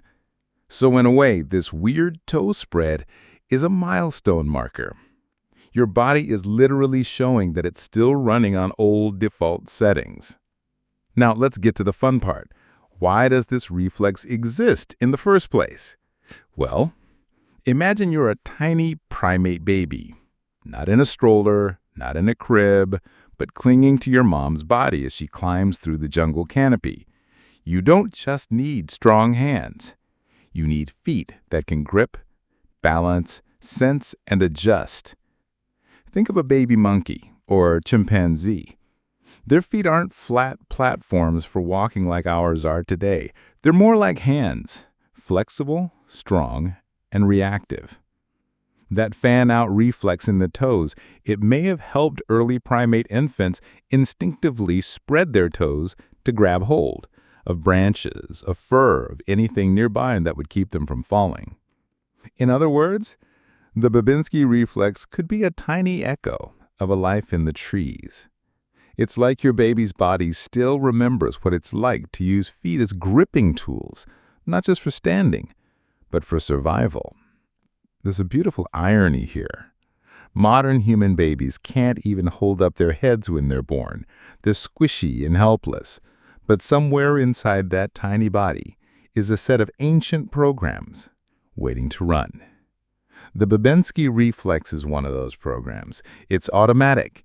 It doesn't require thinking, and it kicks in before the brain's more advanced motor control systems are online. It's as if your nervous system is saying, until we figure out how to walk, let's run the jungle settings, just in case. So why does this reflex go away? Simple. Once your brain starts to mature and take over voluntary control of the body, the old primitive patterns get shut off. It's kind of like upgrading your software. New features come online, walking, balancing, coordination, and the old ones get archived. That's why the Babinski reflex is only cute and fascinating in babies. In adults, if it shows up again, it's often a sign of neurological damage, like from a brain injury or spinal cord issue. In other words, this reflex is only supposed to show up before the nervous system is fully developed or after something has gone wrong, which makes it even more special when you see it in an infant. That toes splaying moment, it's a fleeting glimpse into evolutionary history. Let's zoom out for a second. We often think of evolution in terms of big, obvious things like walking upright or growing bigger brains. But the Babinski reflex reminds us that evolution also leaves behind subtle traces, tiny movements, reflexes that fade, instincts that don't make much sense in the modern world, but made all the sense in the wild. Those fanned-out baby toes, they're not just cute, they're ancient. They're functional, or at least they used to be. They're a physical memory of when we used to cling to our mothers with all 4 limbs. Even if your baby never climbs a tree, their body still knows how to start the climb. So next time you're holding a little baby and see those toes stretch out in that signature fan, take a second to imagine a tiny primate on a branch hanging on for dear life. Because that's what it's all about. Not just reflex, not just nerves, but survival baked into your body, one toe at a time. Goosebumps. You know that weird thing your skin does when you get cold or freaked out? Goosebumps. Tiny little bumps all over your arms. Your body hairs stand up straight, like they're trying to salute something. It's one of those things we've all felt but never really thought about. But what if I told you your goosebumps are a glitch? A leftover survival trick from a version of you that had way more hair, like fur. Yeah, your body still thinks it's covered in a warm, cozy coat. And it's doing its best to help, even though the coat's long gone. Let's unpack that. So, first things first, what are goosebumps actually? Goosebumps happen when little muscles at the base of each hair, called erector pili muscles, contract. That pulls the hair straight up and causes the surrounding skin to pucker into a bump. It's kind of like a mini muscle flex. Each hair has its own tiny elevator operator, and your body activates them without asking you. It's completely automatic, a reflex. You can't will yourself to get goosebumps on command unless you're One of those rare people who can, and if so, congrats, you're superhuman. But for the rest of us, it just happens. When we're cold, when we're scared, sometimes even when we hear a really powerful song. Which seems random, but it actually makes total sense when you look back at where this all came from. Let's rewind. Way, way back. Long before central heating, before clothes, before civilization. Imagine a small, hairy primate ancestor crouched under a bush in the middle of a storm. Cold wind whips through the air. Danger lurks in the shadows. And this little creature needs to survive the night. What does its body do? Boom. Those same tiny muscles we just talked about contract. The hairs stand up, and the fur fluffs out. This serves two powerful purposes. One, insulation. By standing up, the hairs trap more air between them, creating a layer of warmth, kind of like puffing up a sleeping bag. Two, intimidation. If that primate senses a threat, like a predator creeping nearby, the hairs rise again. But this time, the goal isn't warmth, it's fear. Fluffed up fur makes animals look bigger and more threatening. Think of a cat with its back arched and tail puffed like a bottle brush. That's not fashion, that's survival. It's all about sending a signal. Don't mess with me. I'm bigger than I look. And guess what? Your body still tries to do the same thing, even though it doesn't quite work the way it used to. Fast forward to you, modern humans. Not particularly furry, unless you're that one uncle who never wears a shirt at family BBQs. You're cold, or maybe watching a horror movie. Your brain shouts, "Danger!" or "brrr," and your nervous system, bless its heart, flips on the ancient fur mode switch. But there's no fur to fluff, just bare skin and those little bumps. That's the glitch. Your body is running ancient code on modern hardware. It's like trying to use a rotary phone app on an iPhone. The instincts are there. They just don't quite match reality anymore. What's even cooler is how emotional triggers can cause goosebumps too. You're listening to a song that hits you right in the soul. A memory floods in, or you see something powerful, like a moment of true beauty or awe. And boom, goosebumps. It's called a frisson, by the way, a fancy French word for a brief moment of emotional chill. It's like your body is reacting to a mental temperature drop. Something so intense that it bypasses logic and triggers raw instinct. Again, your nervous system thinks, whoa, big emotional wave, better prepare for something.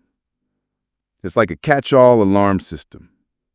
Cold, threat, awe, let's razz those hairs just in case. And here's a fun twist. You're not the only animal that does this. It's not just cats and monkeys. Porcupines raise their quills when scared. Birds fluff their feathers when cold or angry. Even fish can raise their spines. It's all built around that same idea. Make yourself warmer, make yourself scarier, make yourself survive. The fact that humans still have this reflex, that tells you it was deeply important for a very long time. Sure, now it's just a weird skin quirk, but once upon a time, it was a matter of life and death. So, what's the takeaway here? Next time you feel goosebumps crawling up your arms, remember your body isn't just reacting to the moment. It's tapping into a library of ancient survival responses. It thinks you're still in the forest, still under threat, still trying to keep warm or scare off a saber-toothed tiger hiding in the dark. And honestly, that's kind of beautiful. It's a reminder that you're not just a brain in a chair. You're a creature, a survivor, a walking museum of ancient instincts, including the ones that no longer quite fit reality. So go ahead, chase that thrill, feel the cold, lean into the goosebumps. Because they're not just bumps. They're whispers from your primal past. Appendix. Let's talk about one of the most misunderstood and most hated parts of your body. The appendix. Yeah, that weird little worm-shaped thing hiding in your lower right abdomen. Most people only ever think about it when it goes wrong. Appendicitis, swelling, pain, emergency room, surgery, and then gone. No big deal, right? Just yank it out and keep going like nothing happened. But here's the wild thing. Your appendix wasn't always useless. In fact, it used to be essential to survival.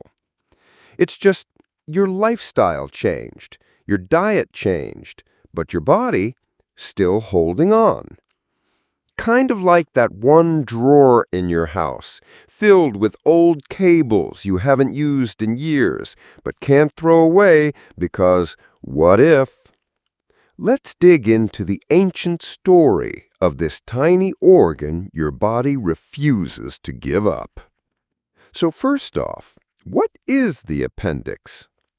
Anatomically, it's a small tube, like a skinny pinky finger, branching off the beginning of your large intestine. It sits quietly in your gut, not doing much, or so we thought for a long time. For decades, doctors called it a vestigial organ, basically a leftover, like the body equivalent of an old chimney in a house that's been renovated. It used to do something, but now, just there. But why do we have it in the first place?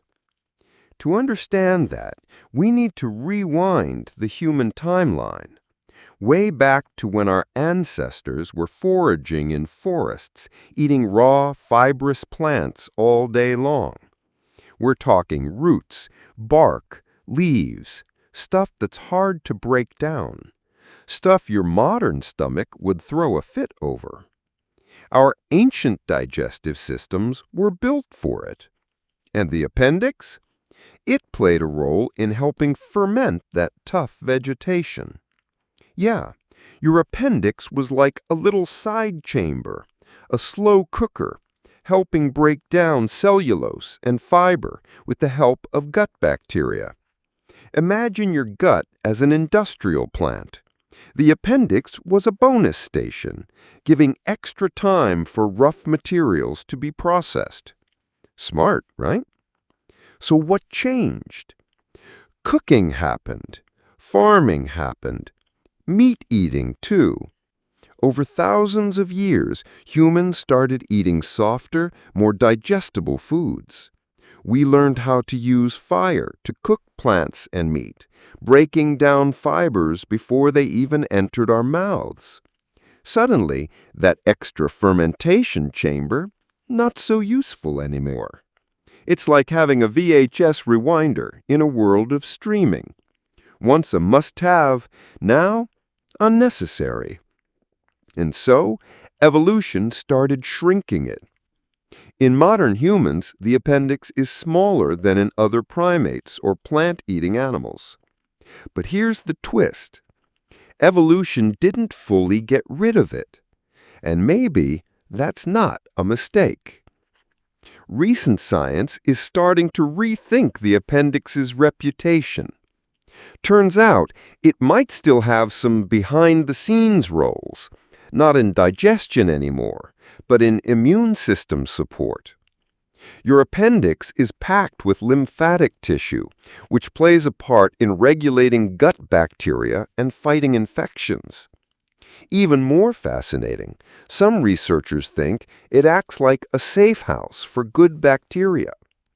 During times of serious gut distress, like after a bad case of food poisoning, your helpful microbes might take shelter in the appendix, then repopulate the intestines once the coast is clear.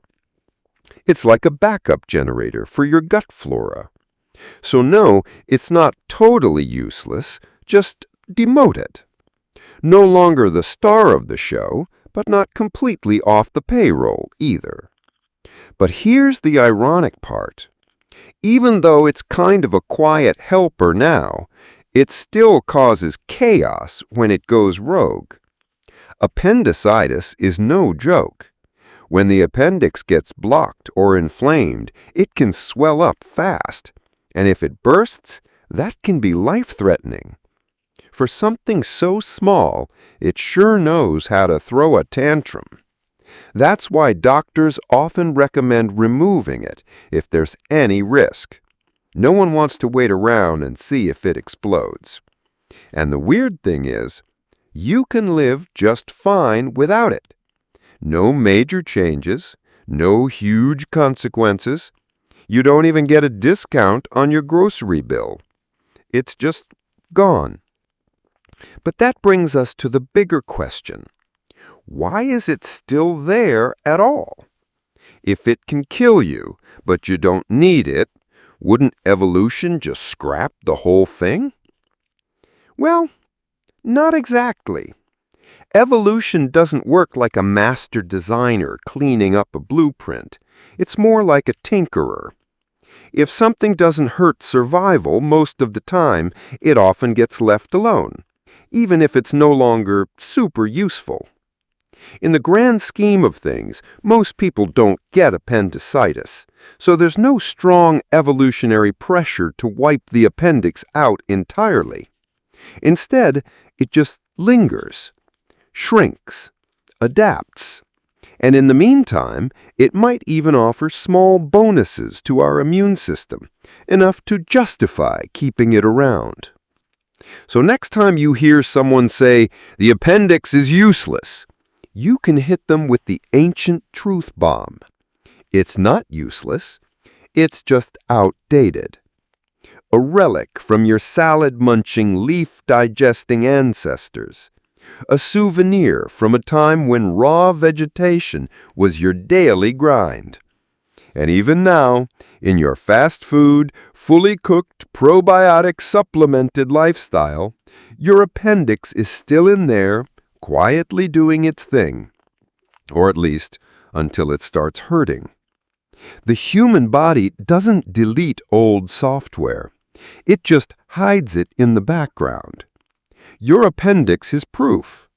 You're walking around with ancient gut tech still installed, even if it rarely runs. And honestly, that's kind of incredible. Wisdom teeth. Let's be honest here. Wisdom teeth are kind of the drama queens of your mouth. They show up late, they cause pain, they crowd the party, and usually you end up kicking them out. But have you ever stopped to wonder why they exist at all? Like, what's their actual purpose? Why would nature give us extra teeth that nearly everyone ends up removing? Turns out, they're not random at all. They're just outdated. Wisdom teeth are the ultimate leftovers from a time when your ancestors' daily meals could make a modern dentist cry. Back then, these bonus molars were essential survival tools. Now, they're more like that extra suitcase you can't fit into the car trunk anymore. So let's unpack why you were born with a built-in dental apocalypse waiting to happen. First, the basics. Wisdom teeth are your third set of molars. They typically show up when you're between 17 and 25 years old, just in time for adulthood, as if paying rent and doing taxes wasn't stressful enough. Most people have 4 of them, one in each corner, though some folks have fewer, and some lucky ones don't get any at all. If that's you, congratulations, you're evolution's favorite. But why do we have these teeth if they cause so many problems? To get that answer, you have to travel way back in time, like prehistoric caveman levels of back.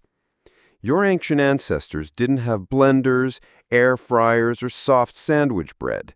They were chewing through raw roots, tough meats, tree bark, and anything they could scavenge or hunt. Imagine eating jerky every day, but way tougher and dirtier. That kind of chewing required some serious dental machinery. Enter wisdom teeth. They were like the industrial grinders at the back of your mouth. When the front teeth had done their slicing and dicing, the molars, including the wisdom teeth, would handle the crushing, grinding, and pulverizing. And here's the kicker. Back then, tooth loss was normal by early adulthood. No toothbrushes, no dentists, no floss. Your first and second molars might have already been chipped, worn down, or straight up missing. So when the third molars, your wisdom teeth, came in, perfect timing. They were backups. They weren't a problem. They were a gift. But then civilization happened. We discovered fire and later cooking. And with that, our diets softened. We went from chewing raw plants and tough sinew to eating cooked grains, stews, and breads. Later, agriculture gave us even more gentle food options. And then came the game changer, utensils. Forks, knives, even spoons. They all did some of the heavy lifting before food even hit your mouth. So suddenly, your teeth didn't need to be as powerful. And your jaw, it started to shrink, literally. That's not a metaphor. Human skulls got smaller over generations because our brains got bigger and our diets got easier. Unfortunately, our teeth didn't get the memo. Your mouth today is a real estate disaster. The modern human jaw is the smallest ever, but your DNA still tells your body to grow the full set of 32 teeth. And those last 4, the wisdom teeth, they roll up fashionably late, demanding space that just doesn't exist anymore. That's when the problems start. Impacted teeth, teeth growing sideways, pressure on your other molars, inflammation, infections, you name it. It's like your mouth is trying to host a dinner party in a studio apartment. So what do? We yank them out. It's so common now that wisdom tooth extraction has become a rite of passage. Chances are either you've had it done, are waiting to get it done, or know someone who posted a chipmunk-cheeked selfie after doing it. But the real question is, why do we still grow them? If they're causing so many issues, why hasn't evolution gotten rid of them? Good question. And the answer is, it's trying. Slowly. Some populations are already showing signs of change. More and more people are being born without wisdom teeth altogether. It's not universal yet, but it's growing. Scientists believe this is a form of microevolution, small changes that happen over generations in response to environmental shifts like diet and lifestyle. It's like your body is saying, okay, we get it. You're not chewing bark anymore.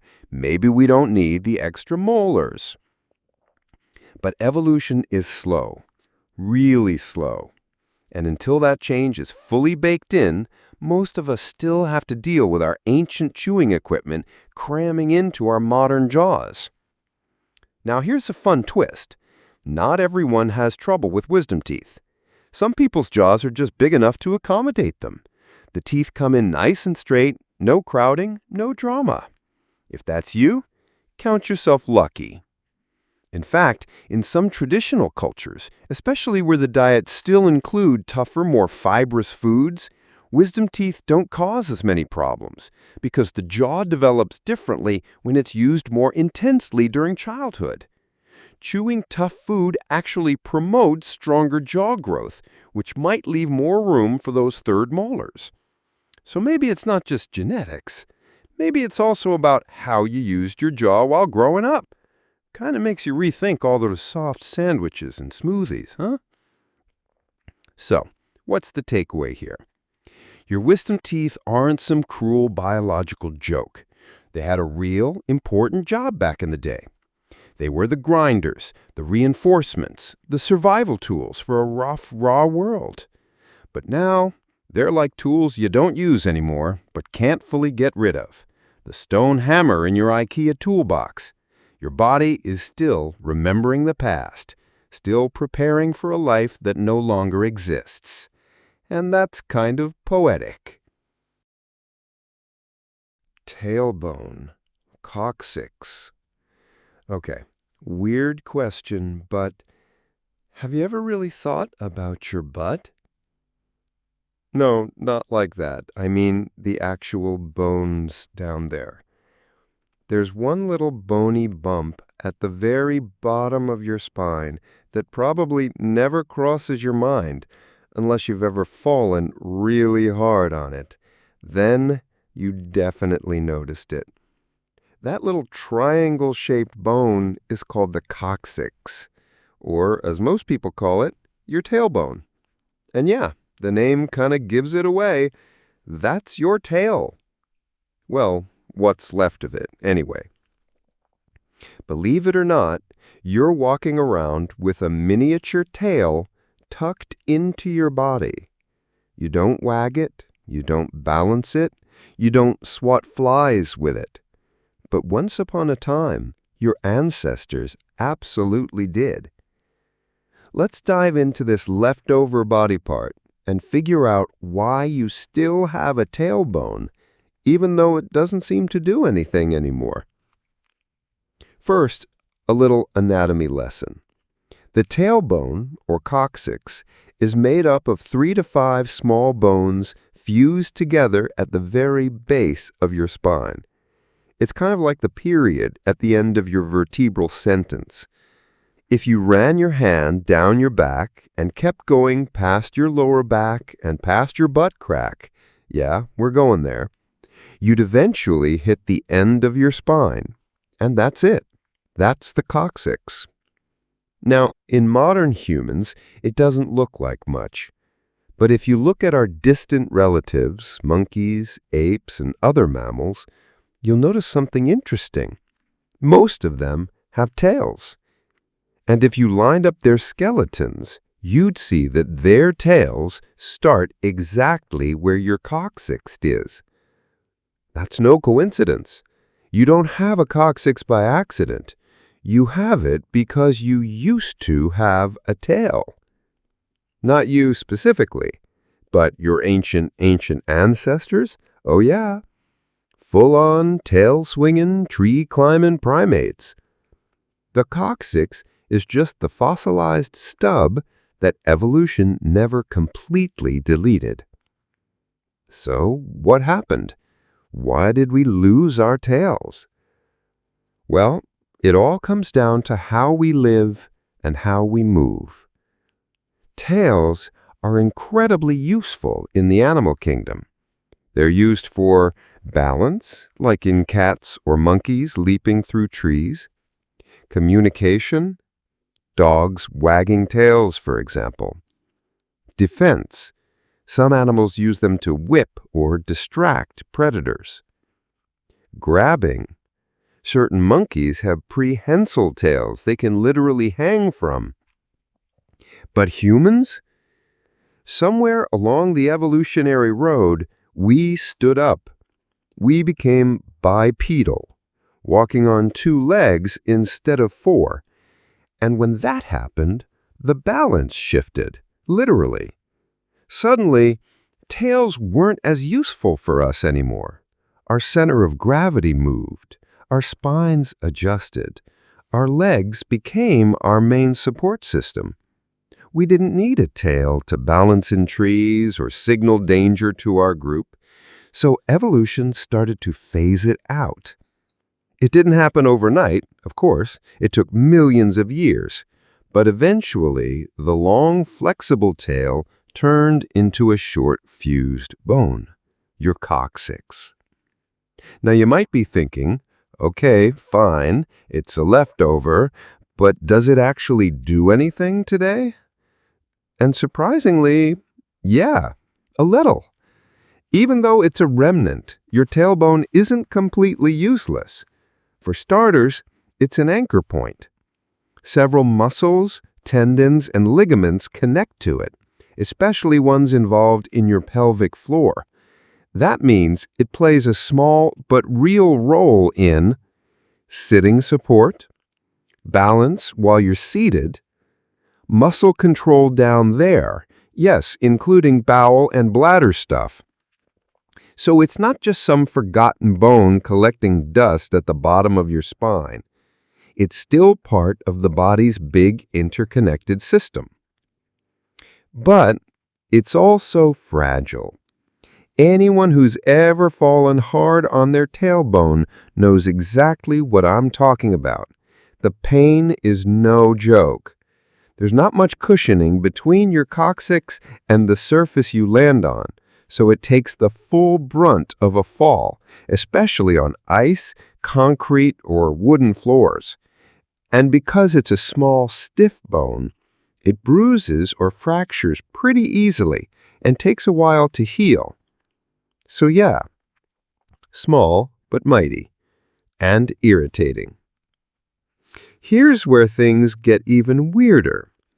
Some babies today are still born with small tails. It's rare, but it happens. They're called vestigial tails, little nubs of extra tissue that sometimes even have cartilage or bone.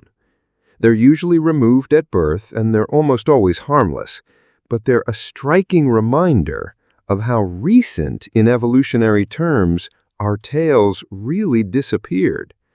Like, the blueprint is still in your DNA. Your body just usually skips that step, but sometimes it doesn't, which is kind of wild. Imagine being the one kid in class with a tiny tail. You'd definitely win every fun fact game for life. So, if the coccyx is so outdated, why hasn't evolution fully gotten rid of it yet? Well, a few reasons.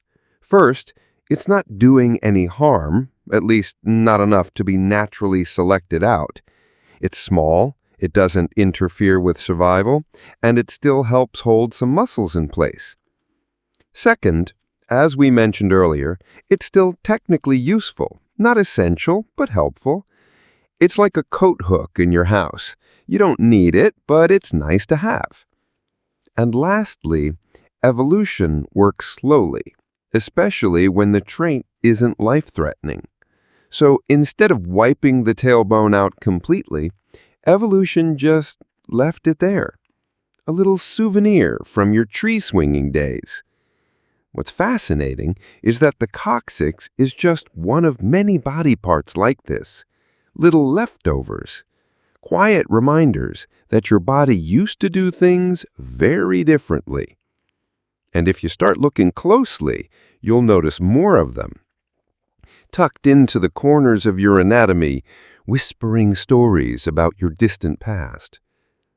The coccyx may not help you swing from vines or balance on a branch, but it does connect you to millions of years of human history. Every time you sit down, you're sitting on your tail. Literally. And if that's not weirdly beautiful, I don't know what is. Third eyelid, plica semilunaris. Okay, this might sound strange, but go grab a mirror. Seriously. I'll wait. Got one? Cool. Now, look real close at the inner corner of your eye, right near your tear duct. See that tiny pinkish crescent-shaped fold? The one that kind of just sits there, doing absolutely nothing. Yeah? That little guy has a name. It's called the plica semilunaris. And believe it or not, it used to be your third eyelid. No joke. You're walking around with a piece of reptilian eye gear, and you probably never noticed. Let's break it down. Because the fact that your eye is hiding a secret evolutionary relic, that's just too good not to talk about. First, let's rewind. In the animal kingdom, especially among birds, reptiles, fish, and some mammals, there's this amazing little feature called the nictitating membrane. It's basically an extra eyelid. But unlike your main eyelids, which close from top to bottom, this one slides sideways across the eye. It's transparent or semi-transparent, and it moves super fast. Animals use it like built-in goggles. Birds like hawks and eagles, they fly at crazy speeds, so the membrane protects their eyes mid-flight while still letting them see. Crocodiles? They can cover their eyes underwater without losing vision. Cats and dogs? You might catch it flickering for a second when they sleep or blink deeply. It's one of those evolutionary features that makes you think, wait, why don't we have that too? Well, plot twist, we do. Sort of. Back to that pink crescent in the corner of your eye, your plica semilunaris. It's the leftover stub of what used to be a functioning third eyelid. But in humans, it doesn't move anymore. It doesn't slide across the eyeball. It doesn't protect anything. It just sits there, quietly collecting dust in the evolutionary lost and found. Once upon a time, when our ancestors were still living more like other animals, navigating through wild environments, getting blasted by dust and wind and flying debris, that third eyelid probably helped protect their eyes. But as we evolved and our environments changed, and we developed other ways to keep our eyes safe, like blinking or inventing sunglasses, the nictitating membrane stopped being necessary. And evolution, being the practical recycler that it is, didn't fully delete it. It just shrunk it down. Now, all that remains is this tiny fold of tissue, like the corner of a curtain that no longer gets drawn. So why do we still have it?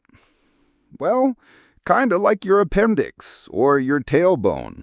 The plica semilunaris is what scientists call a vestigial structure. That means it's a part of your body that used to have a function, but now doesn't really serve a purpose. At least, not the original one. That said, some researchers think it may still play a minor supporting role. It might help direct tears toward the tear duct, or provide a little bit of structural support in the corner of your eye. But really, it's just there. Like that one decorative pillow on your couch that no one uses, but you haven't gotten rid of yet. Now here's something really cool. We can actually see this feature in action in our fellow animals. Watch a bird of prey blink in slow motion. You'll see the nictitating membrane sweep across the eye like a windshield wiper. Or look at a lizard up close. They'll often blink their third eyelid while still watching you. It's wild. Even in your house pets, if you've ever seen your cat suddenly open their eyes from a nap and there's a weird milky film across them, that's their nictitating membrane retracting. And if you've got a dog, sometimes when they're really tired or sick, that inner eyelid becomes more visible. It can actually be a sign of health issues if it's showing too much. But in humans, nada. Ours is out of commission, like a rusted-out car engine that never got removed. Still, it's kind of amazing to realize how not so distant we are from creatures that use this thing daily. We tend to think of humans as totally separate from animals, but your body is a museum of old blueprints. Things that once mattered, now reduced to little quirks. Like Goosebumps, wisdom teeth, the tailbone, and, yep, your third eyelid. Evolution didn't give you a complete makeover, It just kept adjusting the settings over millions of years. So when people say, "Oh, humans are perfectly designed," not quite. We're more like half-upgraded software, still running some ancient background code. Also, random fun fact, there are some very rare genetic conditions where people are born with a larger than normal plica semilunaris, or even partially functional ones that slightly move. It's not dangerous, just unusual. Like a ghost of that ancient feature trying to make a comeback. If you want to blow your mind, search for high-speed videos of birds blinking. Once you see that membrane in action, you'll never unsee it. And then you'll look back at your own eyes and go, "Wait, that little pink bump used to do that?" Yep, it's a tiny little relic right there on your face. No one notices it, no one talks about it, but it's proof that your body didn't just magically appear. It evolved, slowly and weirdly, from creatures who needed third eyelids to survive. So the next time you look in the mirror, don't just check for eye gunk or eye rashes stuck in the corner. Look a little closer. That small crescent in the corner of your eye, that's evolution's bookmark, holding your place in a story that started millions of years ago. A story where your great-great-great-great-great-grand animal could blink with a sideways lid. And somehow, a tiny part of that story is still with you, tucked away in the corner of your vision.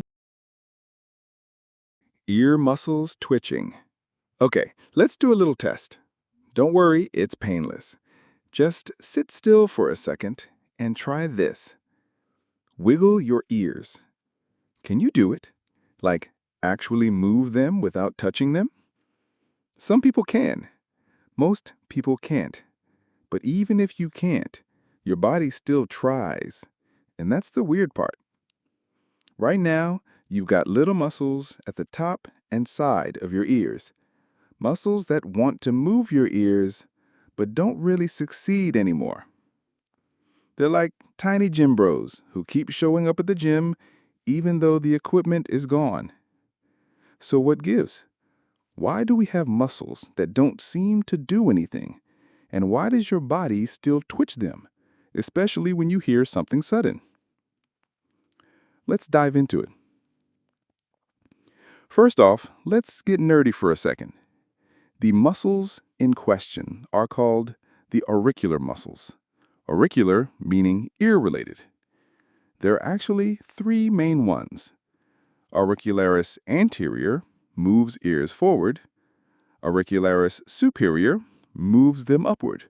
And auricularis posterior moves them backward. In some animals, these muscles are super developed. Think about a dog when it hears a strange noise. The ears immediately swivel like satellite dishes, zeroing in on the sound. Or a cat sitting near a window, lazily turning its ears toward chirping birds without even turning its head.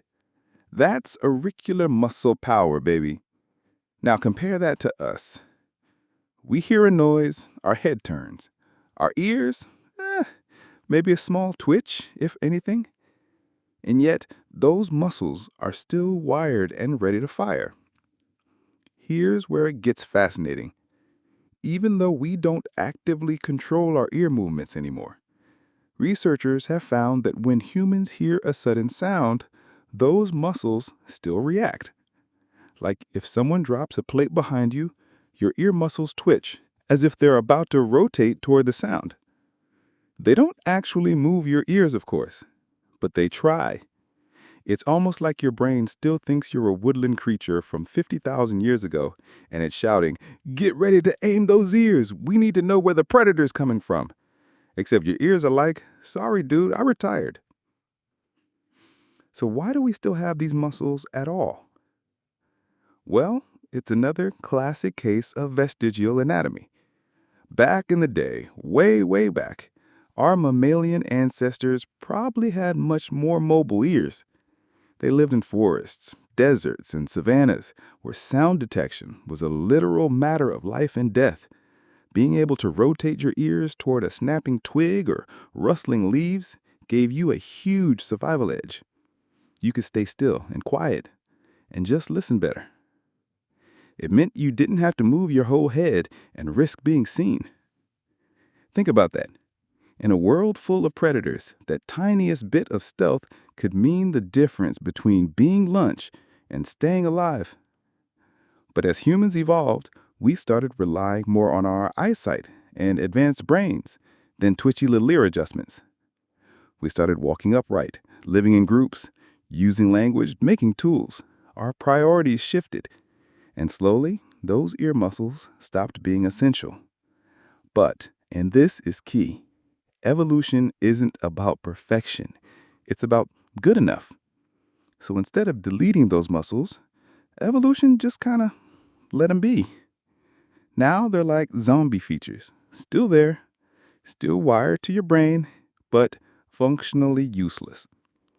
Like a forgotten app running in the background of your phone. Some people, though, can still move their ears on command.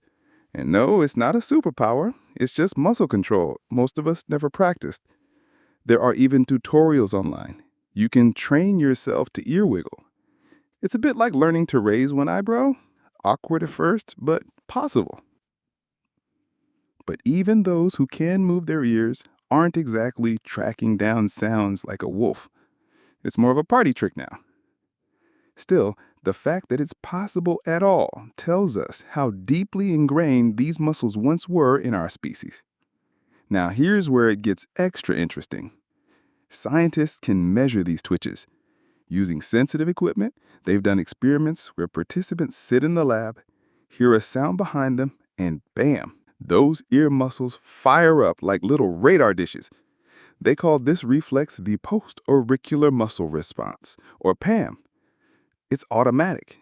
You don't control it. It's your body doing what it used to be great at, zeroing in on threats. So the next time you hear a loud bang behind you and feel a weird tickle near your ears, that's your ancient wiring trying to protect you, even if your ears didn't actually do anything. Honestly, your body is full of these leftovers, not mistakes, just relics, like echoes of the past still bouncing around your nervous system. Your ear muscles, they're part of a survival toolkit that's mostly obsolete now, but they're still hanging in there, just in case. And you've probably felt them twitch more often than you realize, in quiet rooms, in tense situations, when you're startled. That flicker of movement that makes no sense, that's your inner animal still trying to help you out. So if you've ever felt your ears twitch for no reason or wondered why they're so oddly shaped and immobile, now you know. It's because you used to be a better listener. Not emotionally, just evolutionarily. You come from a long line of creatures that really paid attention to their surroundings. And even though your ears are basically decorative now, part of your brain still remembers what they used to do. Just another strange thing your body remembers from ancient times. Chin dimples. Okay, here's a weird little thing to think about. Why do some people have a dent in their chin? You know what I'm talking about, right? A little vertical groove or dip. Sometimes even a full-on cleft right in the center. Some people love it. Some people think it looks rugged or charming. Others barely notice it. But have you ever stopped to ask, why do we even have it? Like, seriously, what evolutionary purpose could a chin dimple possibly serve? Because, spoiler, it's not just there to make people look like cartoon superheroes. Let's dig into it. So first off, what exactly is a chin dimple? Well, the official term is a cleft chin. It's basically a visible indentation that forms in the middle of the chin, usually as a result of the underlying jawbone not fully fusing together during development. Yep, that's it. That dimple? It's a leftover crease between two halves of your lower jawbone, your mandible, that didn't fully merge into one smooth curve like in most people. It's not dangerous, not abnormal, just a variation, kind of like having a widow's peak or detached earlobes. But here's where it gets a little more ancient, because this little chin quirk, it might be a leftover from a time when chewing was serious business. All right, time to rewind, way, way back. Picture ancient humans, or even pre-human hominins, living in a world where they didn't have blenders or cookware or soft modern foods. They were eating raw roots, tough meat, nuts, leaves, stuff that made your jaw work overtime. Imagine having to grind all your food with just your teeth for every single meal. No utensils, no microwaves, no pizza delivery, just pure chewing power. And guess what? That kind of diet shapes your face. See, bones and muscles develop in response to repetitive stress. That's basic biology. The more pressure you put on a certain area, the more that area adapts. So ancient humans, they had much larger jaws, thicker bones, and stronger muscles around the mouth and jawline. And in some theories, that also meant more pronounced chin features, including clefts or dimples, formed where those huge chewing forces pulled and stressed the bone over generations. Basically, a strong separated chin may have been part of a functional design, not just a genetic quirk. It was your ancient ancestors' way of saying, I chew like a beast, and I've got the jaw to prove it. But wait, it gets more interesting, because the modern human chin is actually kind of a mystery in itself.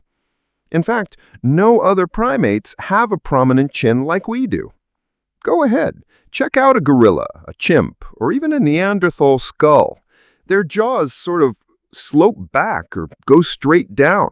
No pointy little chin sticking out. So why do we have one? Scientists think that as our species evolved, especially as we started cooking and softening food, our teeth got smaller and our jaw shrank. But here's the kicker. Our brain cases got bigger. So the lower half of our face had to compensate structurally. It's like a weird architectural compromise. Our faces were becoming flatter and more vertical, so that little chin area might have popped out to help stabilize everything, like a support bracket at the bottom of your skull. And that dip in the middle?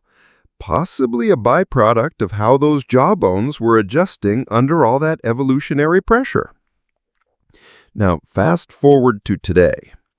We're no longer tearing into raw tubers or gnawing on mammoth jerky. Most of us eat food that's so soft, you barely need to chew at all. And as a result, our jaws have gotten way weaker. Like really, there are kids now who can't fit all their adult teeth in their jaw because it never developed enough chewing strength in childhood to grow properly. That's part of why braces are such a common thing now. Not just crooked teeth, but not enough room. So chin dimples, they might be a reminder of a time when our jaws were under so much stress that the fusion process in the middle didn't fully complete. What once might have been an adaptation for mega chewing is now just a cute little quirk we see in the mirror. Here's another fun fact. A cleft chin is genetically heritable, but not in a super straightforward way. It's one of those polygenic traits, meaning more than one gene plays a role. So even if both your parents have chin dimples, you might not. Or you might have a shallow one instead of a deep cleft. It's like your DNA is still playing roulette with these old blueprints. Sometimes it throws in an extra reminder of your primitive past. Other times it smooths it over completely. So yeah, what looks like just a cosmetic trait might actually be a leftover of one of the most important things your ancestors ever did: eat and survive. because chewing wasn't just about getting nutrients. It was about not starving, about having the strength to bite, rip, crush, and process raw food before refrigeration or fire or forks. A strong jaw meant survival. And somewhere along that journey, a little dip in the bone became a feature some of us still carry. You might not think about it. You might not even notice you have one. But your chin could be quietly screaming, "Hey, I used to be hardcore." So the next time you see a chin dimple on yourself or someone else, don't just think cute. Think ancient. Think bone stress. Think jawline forged by chewing roots in the wild. Because that little dent might just be one of the strangest things your body remembers from ancient times. Toe curling during stress. Okay, real talk. Have you ever noticed how your toes randomly curl when you're stressed? Like, not even a full-on crisis. Maybe you're watching a horror movie, or someone's yelling across the room, or you're sitting in an awkward conversation, and without even realizing it, your toes are clenched up tight, almost like they're trying to grip something. And the wild part? You probably didn't even tell them to do that. They just reacted on their own, like a silent little survival team, huddled up and ready for action. So what's that about? Why are your toes acting like they've got something to hang on to? Especially when the rest of your body is just sitting there, not even moving. Turns out, this weird little reflex, this involuntary toe curl, could be one of your body's ancient backup systems, a primal leftover from a time when danger meant one thing: get a grip or fall. All right, let's rewind a few 100,000 years. Long before sidewalks, office chairs, or cozy bedrooms, humans lived in forests or near cliffs or rocky terrain or anywhere else that stable footing was not guaranteed. We're talking branches, wet leaves, loose dirt, uneven rocks, and sometimes all of that at once. And when you're surrounded by unstable surfaces, your body has to be ready to grab onto something at a moment's notice, not just with your hands, but with your feet. That's right, your feet were your first grip shoes.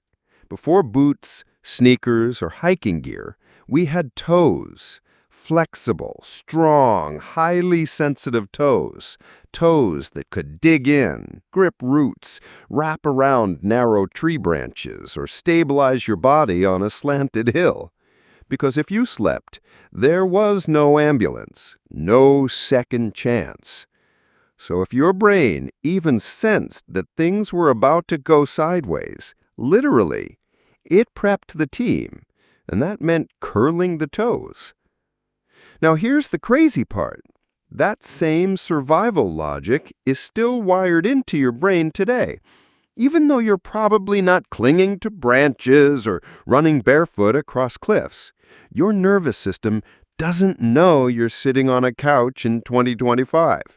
It just knows, uh-oh, something feels off, better prepare to anchor down, and boom, your toes curl. They're trying to grip the floor, your socks, the inside of your shoes, whatever's down there, just in case you need to leap, brace, or hold steady. It's like your primal hardware firing up again, just for a moment. Let's talk mechanics for a second. That toe-curling reflex, it's tied to the fight or flight system. When your body senses stress, physical or emotional, your brain sends a rush of signals to get you ready to act. Your muscles tense, your posture shifts, your blood pressure rises, and yes, your feet respond too. Specifically, the muscles in the soles of your feet, like the flexor digitorum brevis and long flexors, contract. That's what pulls your toes inward, curling them toward your sole. But here's what's wild. You don't consciously control this. It just happens. Because once upon a time, those curled toes could mean the difference between holding on tight and falling into a predator's mouth. You ever seen a kid curl their toes when they're nervous or uncomfortable? It's not just adults. It shows up in toddlers, too. Even babies will clench their feet in response to stress. That's not something they learn. It's something built in. In fact, there's a whole reflex in infants called the plantar reflex, where stroking the sole of the foot makes the toes curl. It's one of those primitive signs that the nervous system is online and ready. And while that specific reflex fades as we get older, the general gripping tendency doesn't fully disappear. Because honestly, your feet still kind of think they're hanging out in a tree somewhere. Now here's a fun comparison. Look at other primates. Chimpanzees, orangutans, even some monkeys. Their feet are way more hand-like. Their toes are long, flexible, and super grippy, perfect for swinging, climbing, and holding on to things. Our feet aren't quite like that anymore, but the blueprint is still there.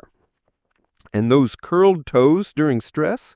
That's your ancient climbing instincts flickering back on, even if you haven't touched a tree in years.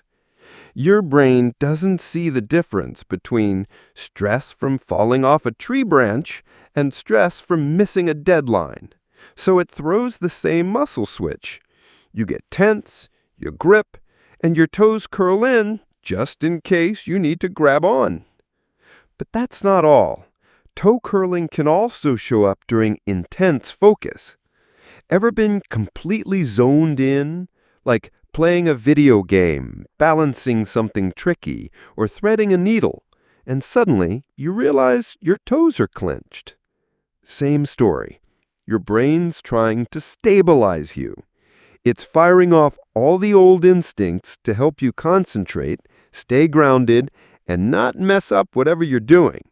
Even though your feet aren't involved in the task, they feel like they should be, because that's how you're wired. And hey, this whole curling thing isn't just about fear or danger. It can also happen during moments of emotional stress, embarrassment, or even anticipation. You're about to speak in public. You're watching a tense scene in a movie. You're waiting for someone to reply to a risky text. Suddenly, toe curl. It's your ancient signal. Hold tight, something's coming. Even if that something is just a potential awkward silence. So the next time you catch your toes curling, don't be weirded out. Think of it as a little internal flare going up from your prehistoric self. Danger nearby, ready to hold on. Even if that danger is just your boss walking over to your desk. Because deep inside, your nervous system hasn't evolved as fast as your environment. And every now and then, it still thinks you're one misstep away from falling out of a tree and straight into a saber-toothed tiger's mouth. So yeah, toe curling, it's not random, it's not silly, it's your body remembering how to survive, one toe curled at a time. Nausea in stressful situations. Okay, let's get into something kind of gross, but we've all been there. You're stressed out of your mind. Maybe it's a big exam, a job interview, a first date, or your boss suddenly says, "Hey, can I talk to you for a second?" And before you even answer, your stomach has already made a decision. We're not doing this. Suddenly, you're nauseous. You feel like you're gonna hurl. Food you ate hours ago? Not sitting right. Even water feels like a bad idea. And you're like, why is my body betraying me right now? But here's the wild part. This isn't betrayal. It's not a bug in the system. It's your ancient defense mode kicking in. Because way, way back in the day, stress didn't mean emails and awkward conversations. Stress meant danger. Like, you might die in the next 30 seconds kind of danger. And when your life's on the line, your body has to decide. What systems do we need to survive? And what can we pause? And guess what's the first thing to go? Digestion. Let's break it down. When your brain senses a threat, even if it's just your phone buzzing with bad news, it flips the switch on something called the sympathetic nervous system. That's your fight or flight mode. Heart rate up. Breathing faster. Muscles tense and ready. Adrenaline flooding your system. And your digestive system slams the brakes. Your gut doesn't just slow down. It basically shuts off. Because digestion is a long, energy-hungry process. It's great when you're chilling, not so great when you need to run, hide, or fight something with claws. So your body says, forget the sandwich. We've got bigger problems. But here's where it gets uncomfortable. Shutting down digestion mid-process creates chaos in your gut. The food that was calmly working its way through your stomach, now it's just sitting there. Your stomach acids still bubbling. Your intestines not helping. Everything gets sloshy, unsettled, and off balance. And your brain's like, well, if we're not going to digest this stuff, maybe we should just get rid of it. Boom. Nausea. Sometimes even vomiting. Because in extreme stress, your body would rather empty the tank than risk carrying around undigested food when you're about to sprint or fight for your life. Gross, yeah. Smart? Honestly, kind of. And here's the kicker. Your body doesn't know the difference between modern stress and ancient danger. So whether you're facing a lion or just reading a terrifying email, the same ancient programming runs. Shut down digestion, prepare muscles for action, drop everything unnecessary. That's why you feel sick before public speaking. That's why you lose your appetite when your heart's broken. That's why nervous poop and stress vomiting are actual things people experience. It's not weird, it's human. Want to know how deep this goes? Your gut has its own nervous system, like literally, called the enteric nervous system. Some scientists even call it the second brain. It communicates with your real brain constantly, like two coworkers in constant Slack messages. Brain, we're in danger. Good. Copy that. Pausing digestion, might evacuate contents. Brain, yeah, cancel lunch plans. Gut, already did. It's not just physical either. Emotional stress lights this whole system up. Anxiety, fear, embarrassment. Your gut reacts to all of it because feelings equal possible threat. And your gut remembers the time when feeling bad might have meant run now or die. Here's a fun and slightly disturbing fact. Some animals will actually vomit on purpose when threatened, like as a tactic. Think vultures. They'll throw up their food when startled, not just to lighten their load so they can fly faster, but also because, well, hot acid puke is a pretty good deterrent.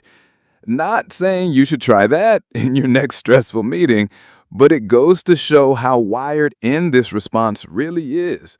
Our bodies just want to keep us safe, even if that means sacrificing our lunch. Let's get personal again. Ever been so anxious before a test or an event that you skipped eating altogether? Or maybe you forced yourself to eat and immediately regretted it. That's not in your head. That's your gut saying, please don't make me do this right now. Even if there's no real danger around, your body's still operating like it's the Stone Age. Like you might have to sprint from a predator at any moment. So food becomes a luxury, something to do later when things calm down. Which is why even delicious things can suddenly seem gross when you're overwhelmed. Here's where it gets even more interesting. Some people experience nausea after the stress is over. Like everything was fine during the crisis, and then once it passed, the nausea hits out of nowhere. Why? Because your body finally shifts out of fight or flight mode and into rest and digest mode, the parasympathetic nervous system. It's like the gut is powering back on, but the timing's all weird. And now it's catching up, confused, disoriented, and not quite ready to work properly. That weird stomach-turning feeling after a big emotional moment? Totally normal, totally ancient. So next time you feel like you're going to throw up from stress, just remember, your gut is trying to help you.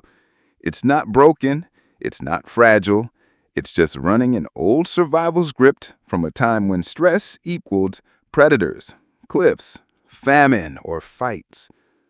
And in that world, digesting could wait. We're still walking around with that ancient software running behind the scenes. It might not always make sense in modern life, but it kept your ancestors alive. And even though it's uncomfortable, that gut-twisting, appetite-killing, I feel like I'm gonna puke feeling, it's just your body saying, we're in danger, hold everything, focus on survival. Even if the danger is just your phone ringing with an unknown number. Holding your breath when startled. You ever notice what happens when something suddenly startles you? Like a loud noise, a door slams, someone calls your name sharply, your phone falls off the table, or a bird flaps out of a bush when you're just vibing on a walk. There's this immediate reaction, almost before you even realize it. You freeze, your whole body tenses up, and most noticeably, you stop breathing. Not just a pause, like a full-on breath hold. You might not even notice it consciously, but your lungs go still, your chest tightens, and everything in your body seems to go, wait, why?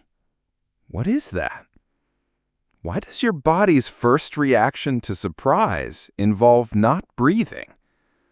Well, turns out that ancient little freeze and hold pattern you just did, it's not random, it's not weird. It's survival software, and it's been passed down for millions of years. Let's talk about it. Back in ancient times, I'm talking way before smartphones, metal tools, or even language, silence was survival. Imagine you're a tiny hominin creature living in the wild. There are predators all around, big cats, snakes, birds of prey. You're gathering food, doing your thing, and suddenly you hear a rustle, or a snap, or a low growl. What's the absolute worst thing you could do? Make noise, move, draw attention to yourself. So your body, being the genius survival machine it is, developed this fast, involuntary trick. Freeze. Don't move, don't breathe, don't get eaten. Holding your breath, even for just a few seconds, makes you silent. No sniffing, no panting, no exhaling, no sound at all. It's like nature's version of hitting the mute button, instantly. And it's not just about sound. When you stop breathing, your movement drops too. Breathing moves your chest, your ribs expand, your shoulders shift. If something's watching you, and it might be, these little movements can give you away.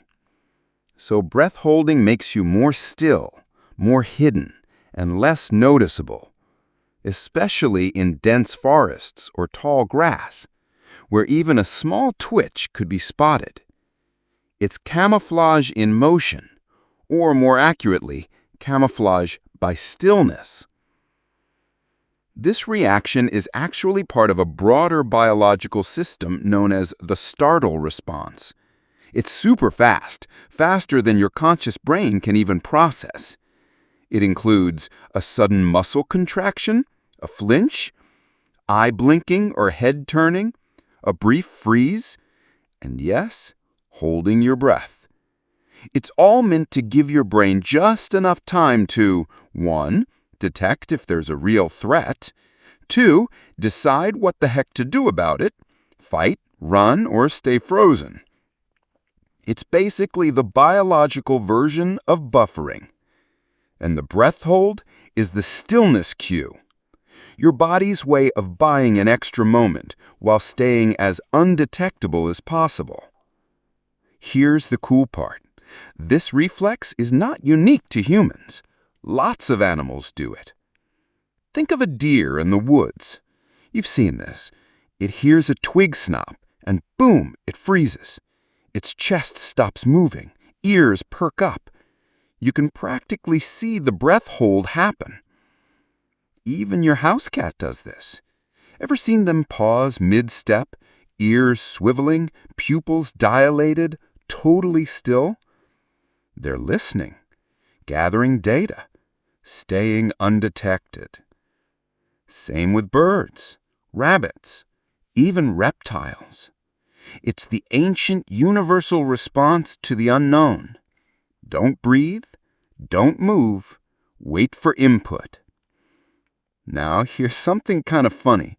Even infants do this. Newborn babies, before they can crawl, before they can focus their eyes, will sometimes stop breathing for a second when startled. It's called the Moro reflex, a primitive reaction that includes flailing, tensing, and holding breath.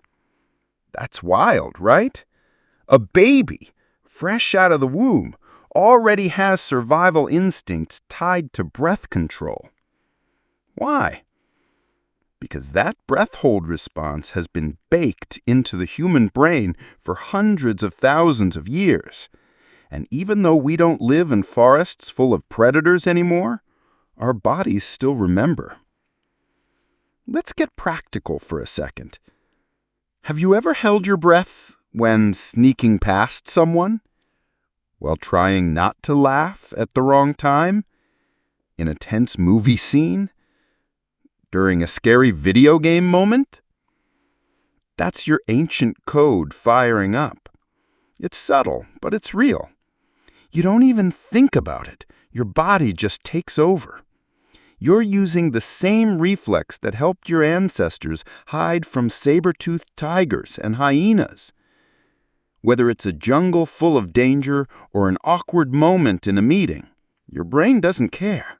Stress is stress. Surprise is surprise. And silence is safe. Here's a weird twist. Sometimes this breath hold reflex sticks around even when it shouldn't. Like when someone gets chronically anxious, their body might hold the breath too often or for too long.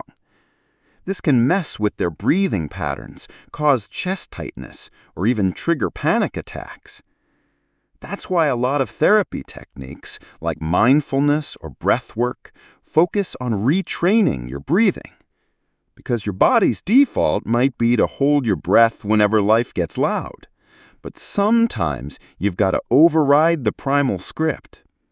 Let it go. Exhale. Tell that ancient instinct, hey, we're not in danger right now. We're okay. So the next time you find yourself freezing and holding your breath when surprised, don't panic. You're not weird. You're not broken. You're ancient. You're running survival code that predates smartphones, electricity, language, maybe even fire. It's the same breath hold that kept early humans hidden from panthers, that helped them stay silent while stalking prey, that gave them a fighting chance in a very loud, very deadly world. You're not just reacting, you're remembering. Your body still knows how to survive, even if the only thing startling you today is a toaster. Vomiting during disgust. Okay, picture this.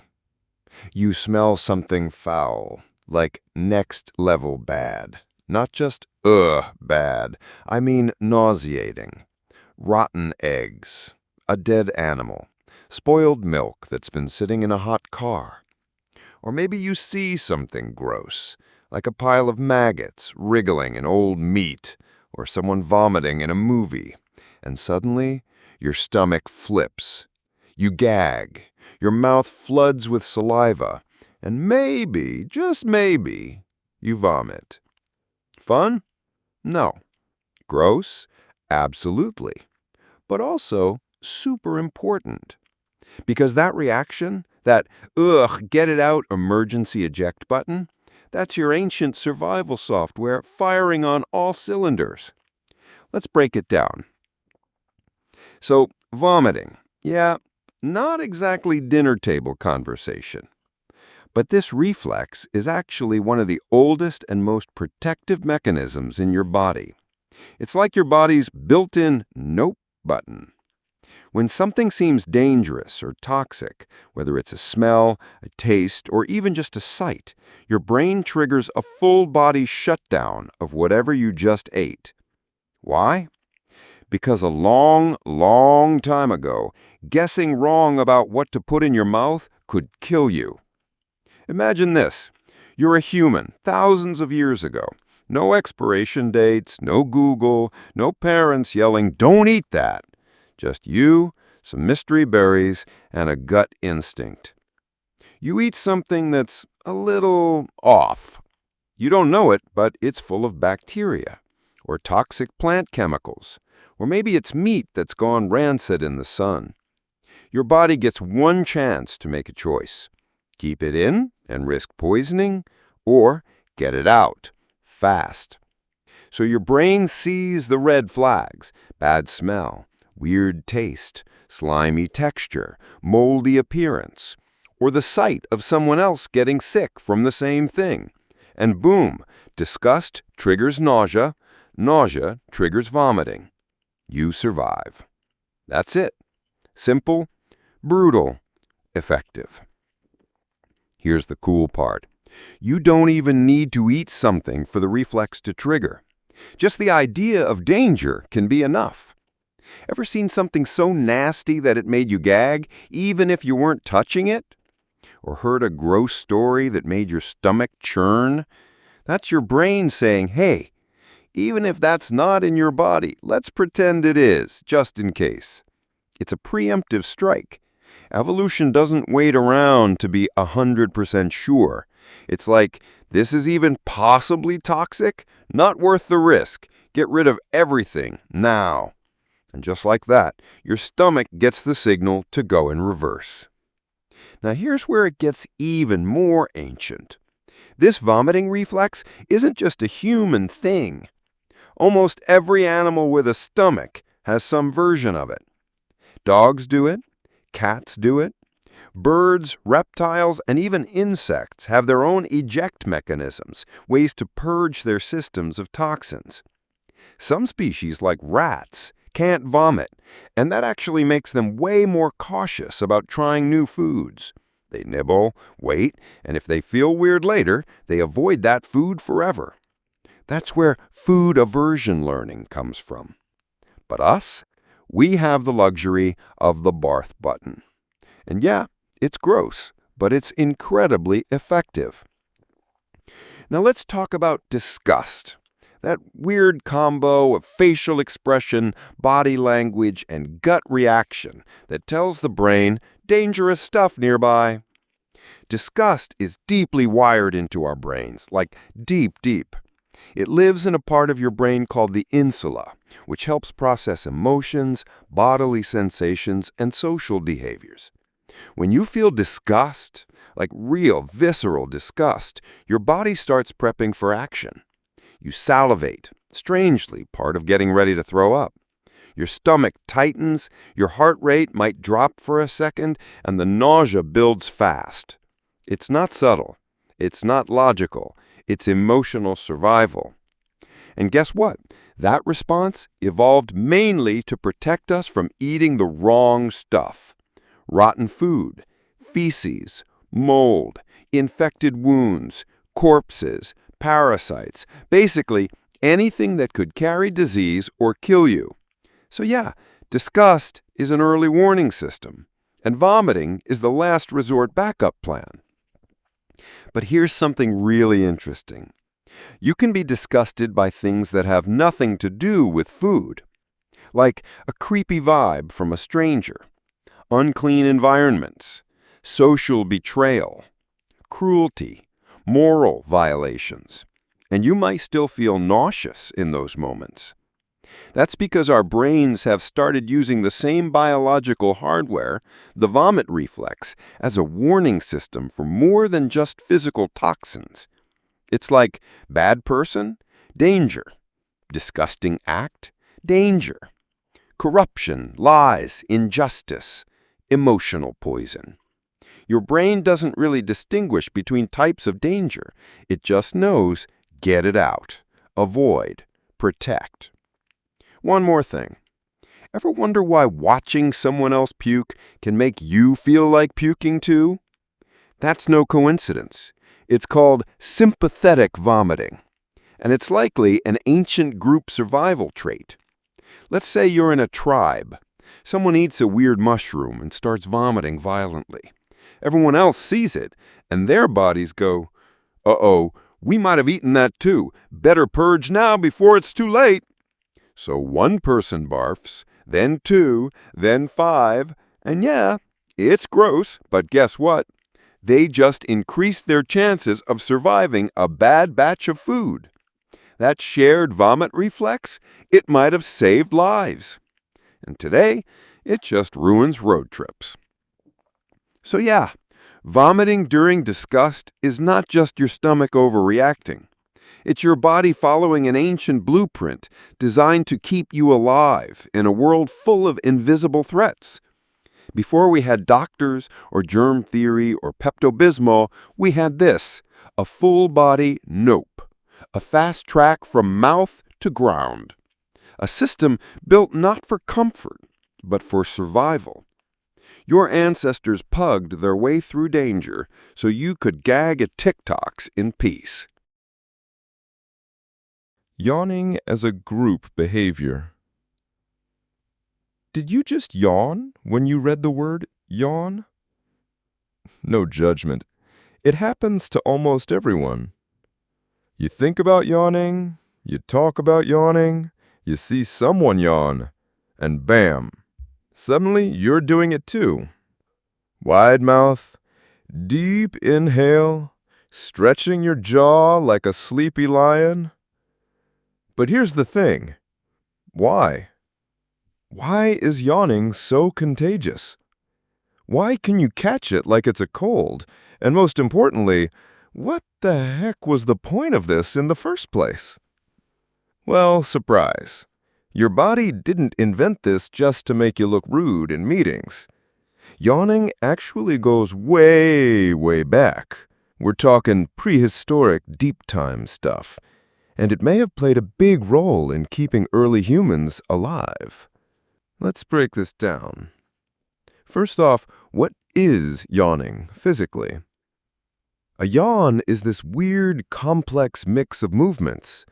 You open your mouth super wide. You take in a big gulp of air. Your eardrums might stretch.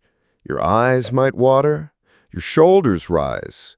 Maybe you stretch your arms. Then exhale.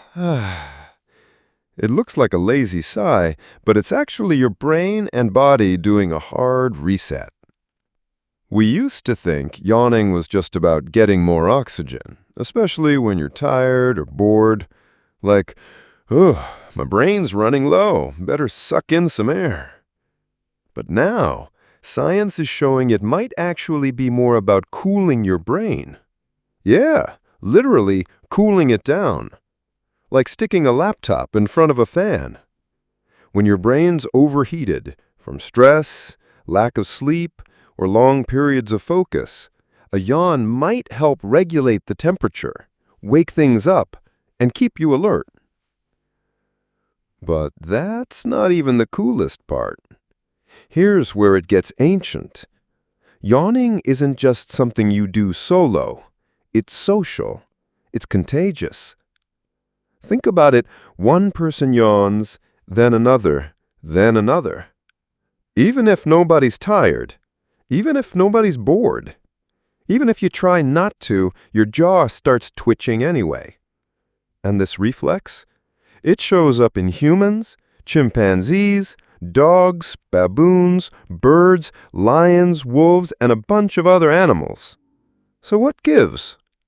Why would nature build this weird copycat yawn feature? Because, here's the theory, it helped synchronize group behavior, especially when it came to alertness and survival. Imagine this. You're in a tribe, thousands of years ago. It's nighttime. You've been sitting around the fire, talking, maybe dozing off. One member of the group yawns, then another, then 5 more. Suddenly, everyone is either yawning or wide awake, looking around, stretching, shifting. That ripple effect didn't just mean everyone's sleepy. It meant, hey, maybe it's time to either sleep or get ready for something. Yawning may have acted like a social signal, a kind of group-wide alarm system that says, hey, we're getting tired, let's rest. Or, we've been sitting too long, let's snap back into alert mode. Or even, something might be happening, let's all perk up together. It's group synchronization. Everyone gets on the same brainwave, same energy, same awareness level. And when you live in a world with predators, rival tribes, and no locked doors, being in sync with your crew could save your life. There's even research that shows who you yawn with matters.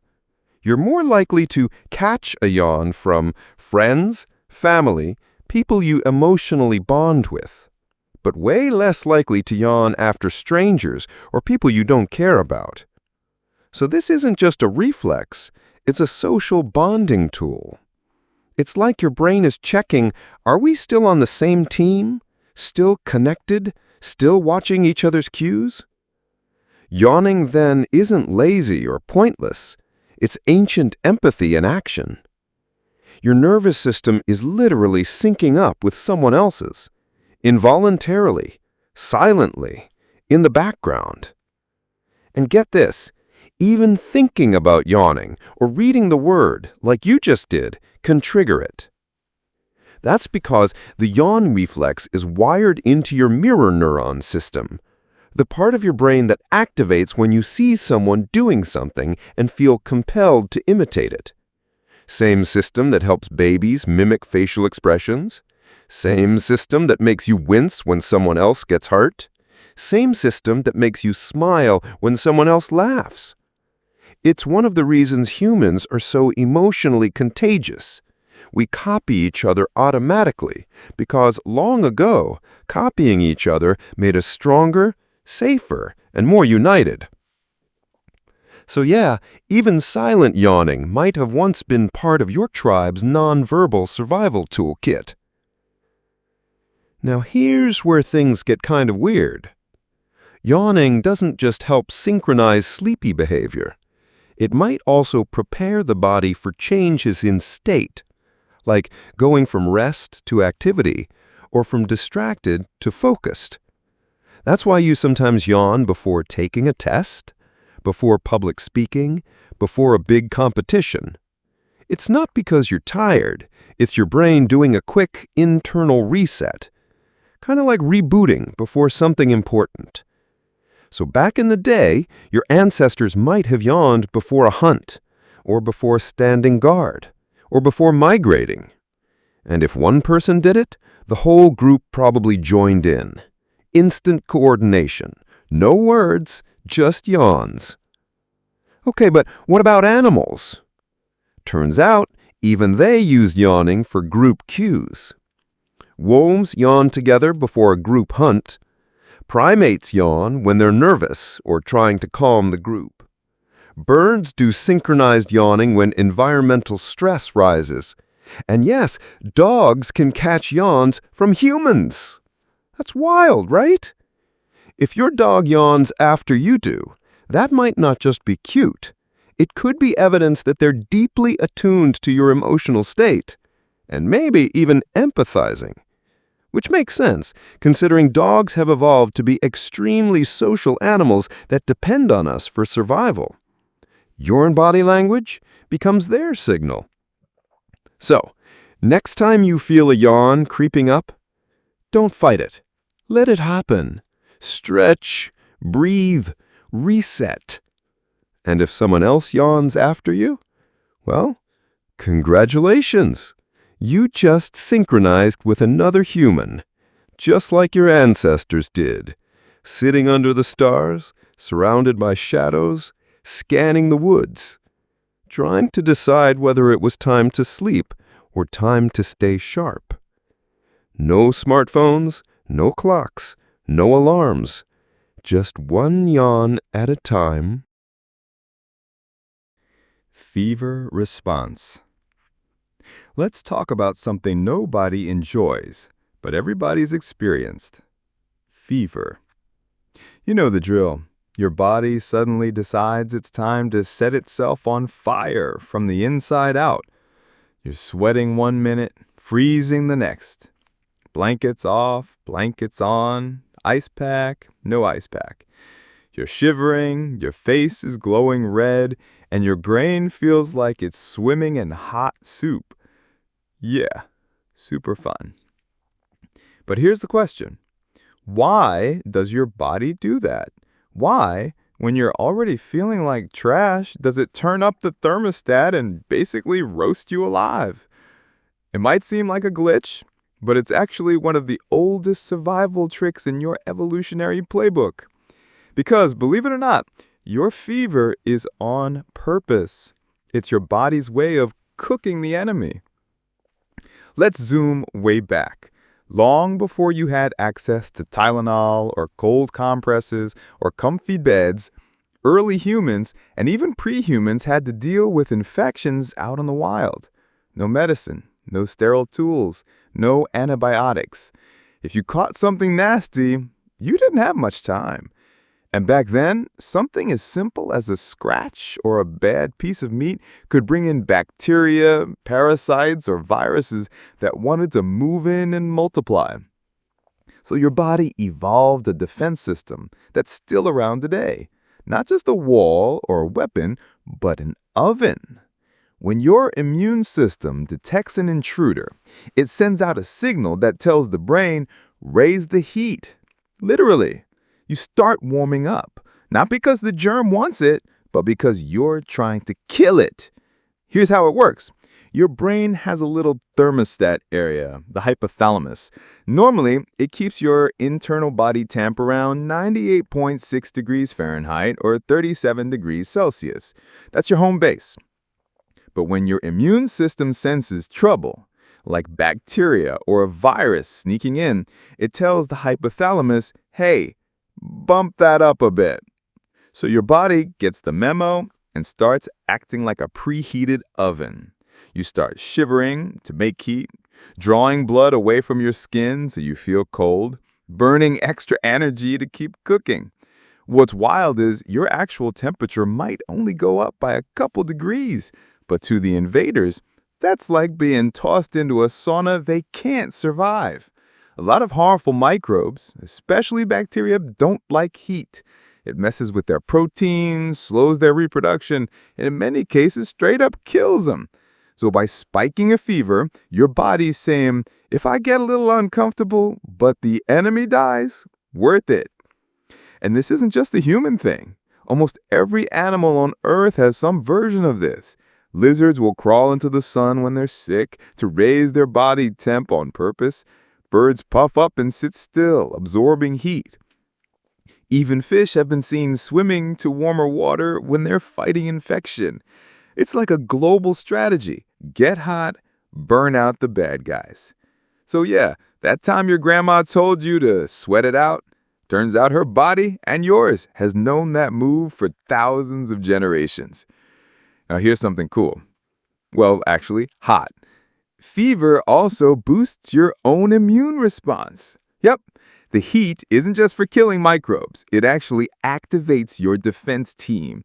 When your body heats up, white blood cells move faster. Antibodies stick better. Enzymes kick into overdrive. Signals between immune cells improve. It's like a war room that works better when the temperature rises. So while you're lying there feeling gross and foggy, your immune system's like, yes, everything's running hotter. Let's gear up and crush this.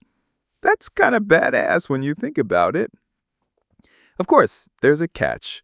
Like any tool, too much fever can be dangerous. A mild or moderate fever, helpful, natural, controlled. But if your temperature gets too high, say 104 degrees Fahrenheit or 40 degrees Celsius, it can start damaging your own proteins and brain cells. So your body usually keeps it within a tight window, just high enough to cook the germs but not fry your own circuits. And that's why medicine like ibuprofen or acetaminophen helps bring it back down just to keep it safe. But even then, the goal isn't to erase the fever completely. It's just to dial it back a little without cutting off the body's ancient strategy. Now let's get even more ancient. Some scientists think the fever response goes back hundreds of millions of years, maybe even to early vertebrates. In fact, there's evidence that reptiles were using behavioral fever, sunbathing, when sick, before mammals even existed. So the instinct to heat up during illness is older than humans, older than primates, probably older than dinosaurs. That means when you get a fever, you're tapping into something that has worked since the dawn of complex life. And yeah, it feels miserable, but it's not a failure. It's actually one of the most ancient and effective defense systems your body still has on the shelf. Now, let's also acknowledge something wild. Your brain is in on it. Fever isn't just a side effect. It's actively managed by your central nervous system. It's coordinated, precise, strategic. You feel sleepy and tired during a fever? That's not random. That's your body conserving energy so it can use every bit of strength to fight off invaders. You lose your appetite? That's part of the system too. Eating takes energy. Digesting food can actually give bacteria a place to grow. So your body's like, let's shut down the buffet for now. Focus on the battle. Every miserable symptom you feel during a fever, the aches, the chills, the brain fog, isn't just suffering. It's a strategy. Your ancestors who didn't have this kind of response, they probably didn't survive long enough to pass their genes on. But you're here. Because your body knows how to bring the heat, literally, when it matters most. So the next time you're lying in bed, burning up, feeling like you've been hit by a truck, just remember, your body isn't broken. It's cooking something, not for dinner, but for survival. Have you ever gotten a cut? Just a tiny one. And within seconds, your body's already sealing it up like a construction crew on overdrive? Maybe you scraped your knee, nicked your finger, or sliced your hand on a piece of paper. Ugh, the worst. You glance down, and boom, blood starts pooling. But then, almost like magic, it thickens, hardens, closes up. That, my friend, is clotting. And it's one of the most ancient emergency features your body still uses today. Now, you might think of clotting as just your body being helpful, right? Stopping you from bleeding all over your favorite t-shirt. But here's the thing. Clotting isn't just helpful. It was a matter of life or death for your ancient ancestors. And weirdly enough, that same life-saving ability, sometimes it causes problems today. Let's rewind. Imagine you're a human living tens of thousands of years ago. No hospitals, no first aid kits, no clean bandages or antiseptics. Just you, some sharp rocks, and a wild world full of danger. You're climbing trees, hunting with stone tools, walking barefoot over thorny ground, maybe even fighting off the occasional predator. You get injured a lot. And those injuries, they bleed. If your body wasn't good at stopping that bleeding fast, you'd lose too much blood before help could even think about arriving. And in a world without IVs and surgery, that's game over. So evolution made sure your body developed a system that worked like this. See blood, seal the leak immediately. The faster your body could patch itself, the more likely you were to survive long enough to run, hide, or heal. Enter the clotting cascade. Sounds fancy, right? But it's basically your body's version of an emergency response chain. Here's what happens. The second you get a cut or scrape, your blood vessels constrict, narrowing down to reduce flow. At the same time, special blood cells called platelets rush to the scene like tiny repair workers. They start clumping together, sticking to the edges of the wound. Then, your body releases proteins called clotting factors. These send chemical signals that say, time to build a wall. Those signals turn fibrinogen, a protein floating around in your blood, into fibrin, which weaves itself into a sticky mesh like microscopic netting, trapping blood cells and forming a scab. Boom. Leak sealed. From a survival standpoint, absolutely brilliant. But here's where things get a little weird and kind of unfair. Because the same system that helped early humans survive tiger attacks and rocky terrain, it's still inside you, even though you're way more likely to get a paper cut than a saber-toothed gash. Your clotting response hasn't changed much, but your environment has. And for some people, that means their blood clots too quickly, like even when it's not needed. Your body's basically reacting to modern life with prehistoric instincts. Some people develop tiny clots inside their blood vessels without any injury at all. In some cases, this can lead to dangerous stuff like deep vein thrombosis or DVT, heart attacks or strokes. Why? Because your body thinks it's constantly prepping for damage, even when there is none. Now, before you panic, this doesn't happen to everyone, and clotting is still super important. But what's fascinating is how it shows just how over-prepared your body can be. It's like walking around with a fire extinguisher and spraying it every time someone lights a candle. From an evolutionary lens, this makes sense.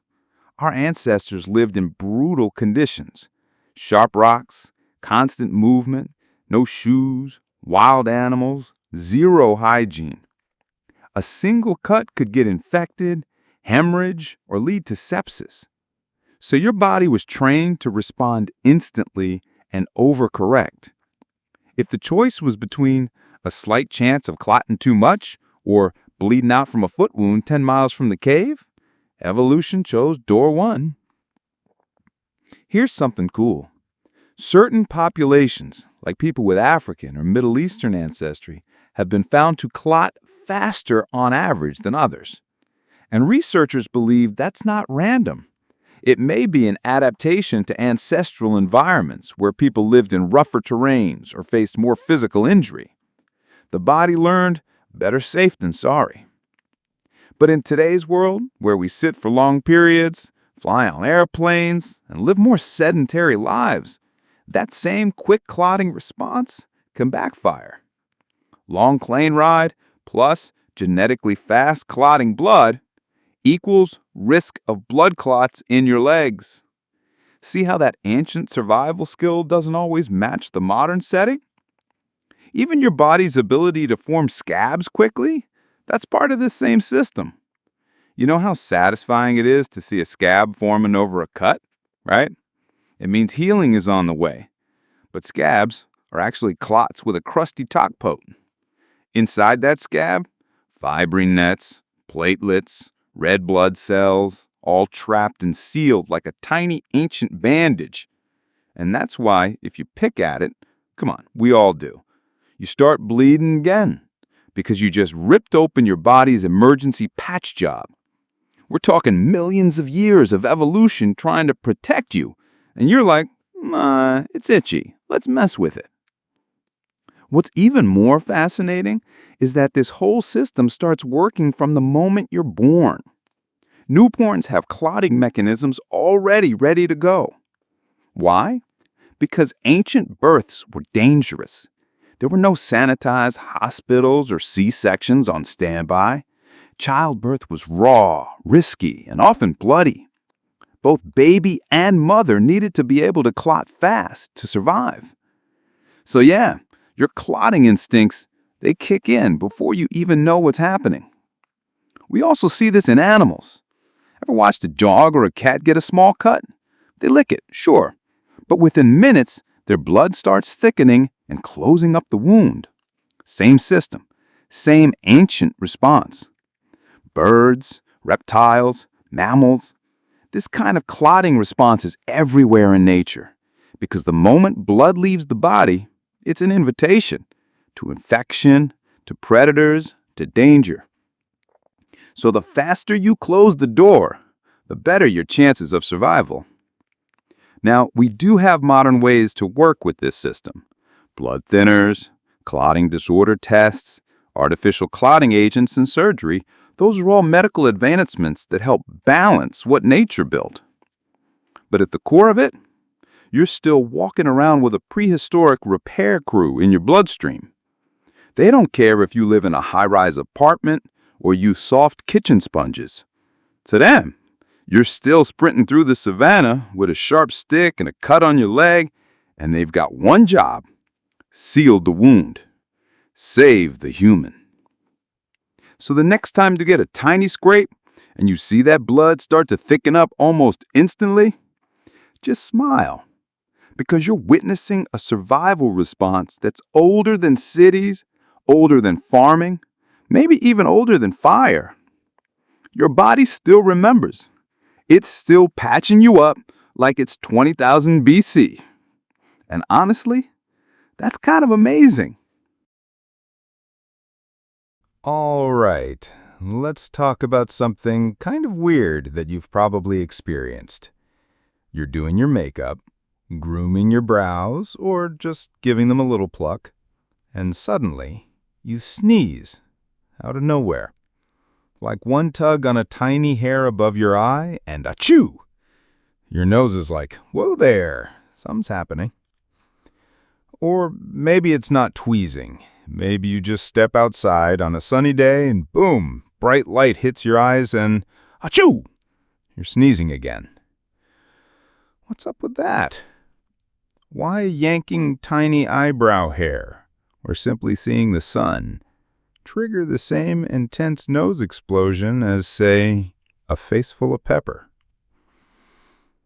Well, turns out your sneeze reflex is ancient, and it's wired into your body way deeper than you probably ever realized. Let's start with the eyebrow thing. If you've ever sneezed while plucking your brows, you're not imagining it.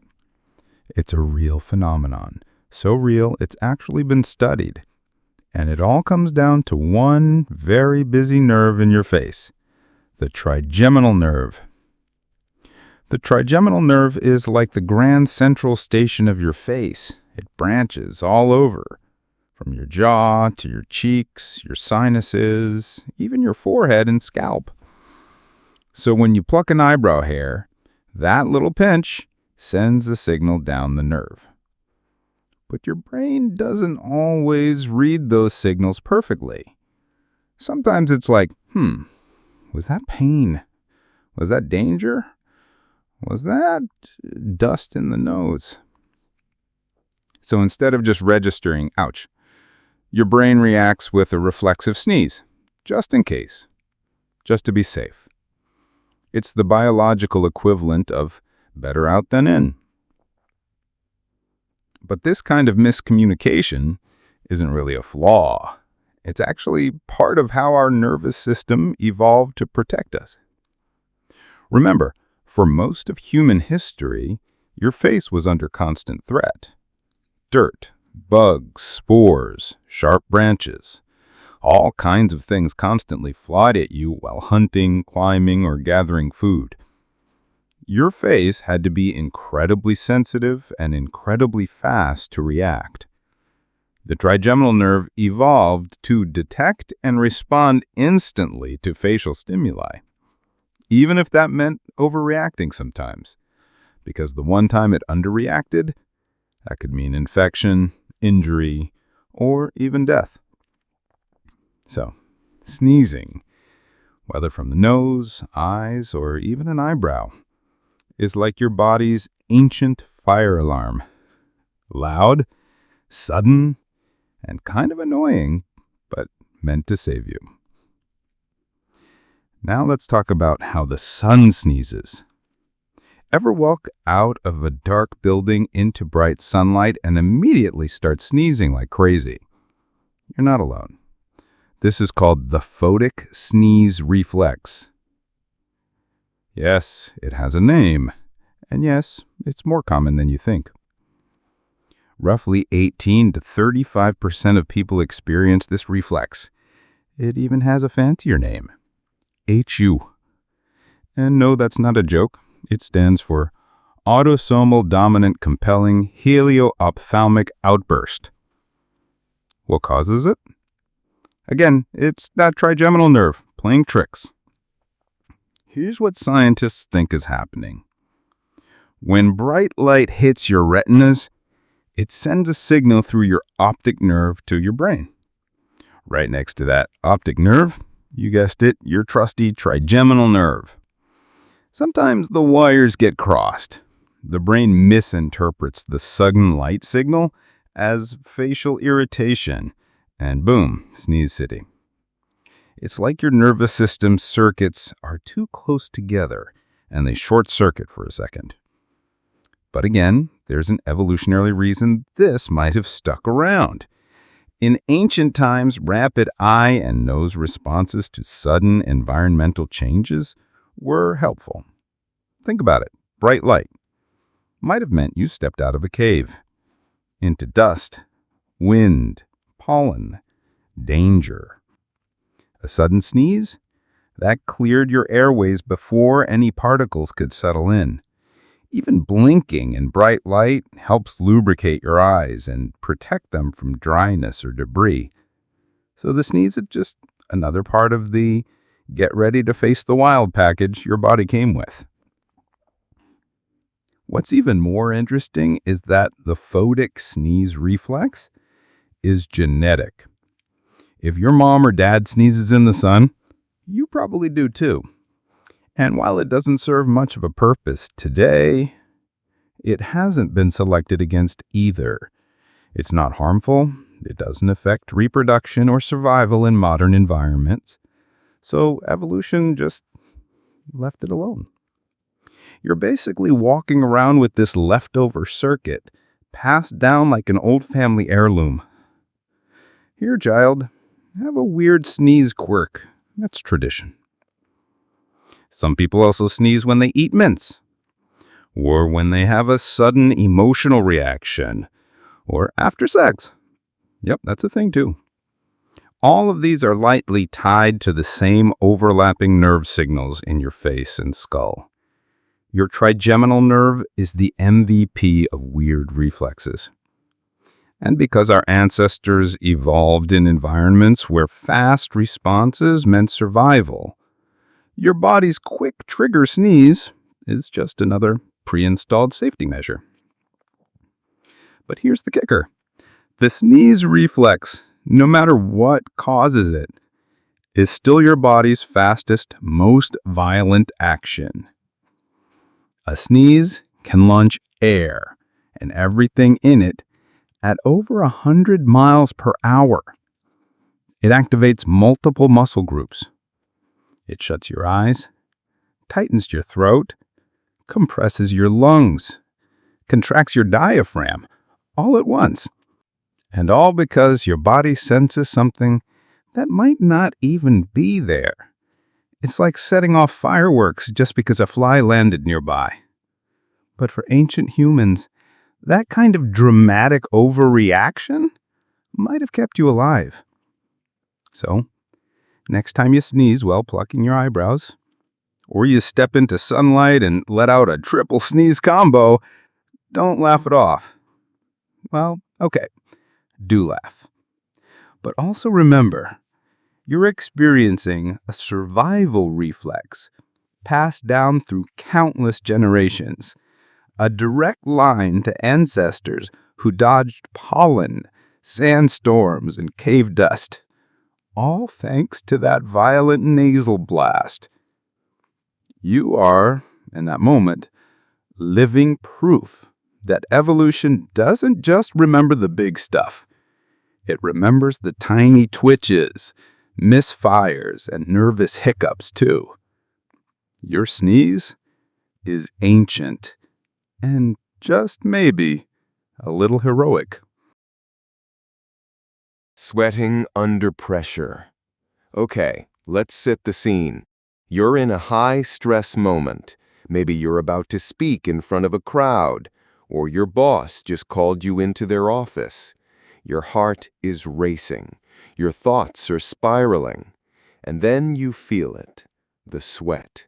Back of your neck, palms, maybe even your armpits are going full faucet mode. And you're like, come on, I'm not even moving right now. Why am I sweating like I just ran a marathon? Sound familiar? Yeah, it's one of those body reactions that seems completely unhelpful in modern life. But actually, it's ancient, like caveman ancient. Sweating under pressure? That's your body gearing up for battle or escape, even if the enemy is just a PowerPoint presentation. So let's break it down. Sweating is your body's cooling system. Simple, right? When your temperature rises because of exercise, hot weather, or even spicy food, your sweat glands activate. The sweat evaporates off your skin, and that pulls heat away from your body. But here's the weird part. You don't need to be physically hot to start sweating. You can also sweat when you're emotionally or psychologically stressed. This type of sweat actually comes from different glands. You've got two main types. Eccrine glands, these are all over your body and produce watery sweat, mostly for cooling. Apocrine glands, these are concentrated in places like your armpits and groin, and they kick in during emotional stress. Their sweat is thicker and contains proteins and fats, which, fun fact, bacteria love, hence the lovely odor. So when you're under pressure, your apocrine glands fire up, and your body starts sweating in all the most inconvenient places. But why? Blame evolution. Let's rewind, like tens of thousands of years. You're an early human. Life is rough. You don't have a smartwatch, a fridge, or even shoes. And you're constantly exposed to danger. Saber-toothed cat, rival tribe, sudden storm, snake in the grass. Any of those could jump out at you at any moment. Now, your brain doesn't have time to carefully assess the threat and come up with a rational plan. Instead, it flips the switch on your fight or flight response. This is where the sympathetic nervous system comes in. It floods your body with adrenaline. Your heart rate speeds up. Your pupils dilate. Your digestion slows. Your muscles tense, and, yeah, you start to sweat. Because if you do end up running or fighting or climbing a tree to escape danger, your body's going to generate a ton of heat. So sweating preemptively keeps you from overheating during that burst of activity. It's your body saying, we might have to bolt at any second. Let's make sure we don't cook ourselves alive when it happens. But in modern life, most of the threats we face aren't physical anymore. We're not dodging wild predators, we're dodging emails. We're not sprinting from an ambush, we're stumbling through job interviews or awkward first dates. But your body doesn't know that. It just recognizes stress. And whether that stress comes from a lion or a tax audit, your body responds the same way. Uh-oh, let's prepare to run.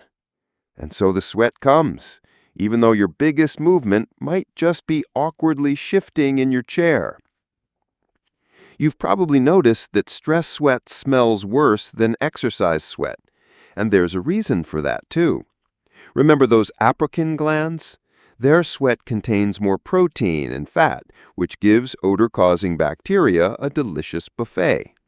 But here's the twist. Some scientists think this smell might have had a purpose. In early human societies, strong body odor might have been a warning signal, a way of saying, I'm scared, I'm ready, and I might be dangerous. Kind of like an animal raising its hackles or hissing. It's a message. Back off. So even your stink is prehistoric self-defense. Congratulations. You also might notice that some parts of your body sweat more under pressure than others, like your palms. This one's especially interesting. Palmar sweating is tied to the grip. When you're climbing, throwing, or grabbing onto something in a panic, a little bit of moisture helps increase friction. Too dry, and you might slip.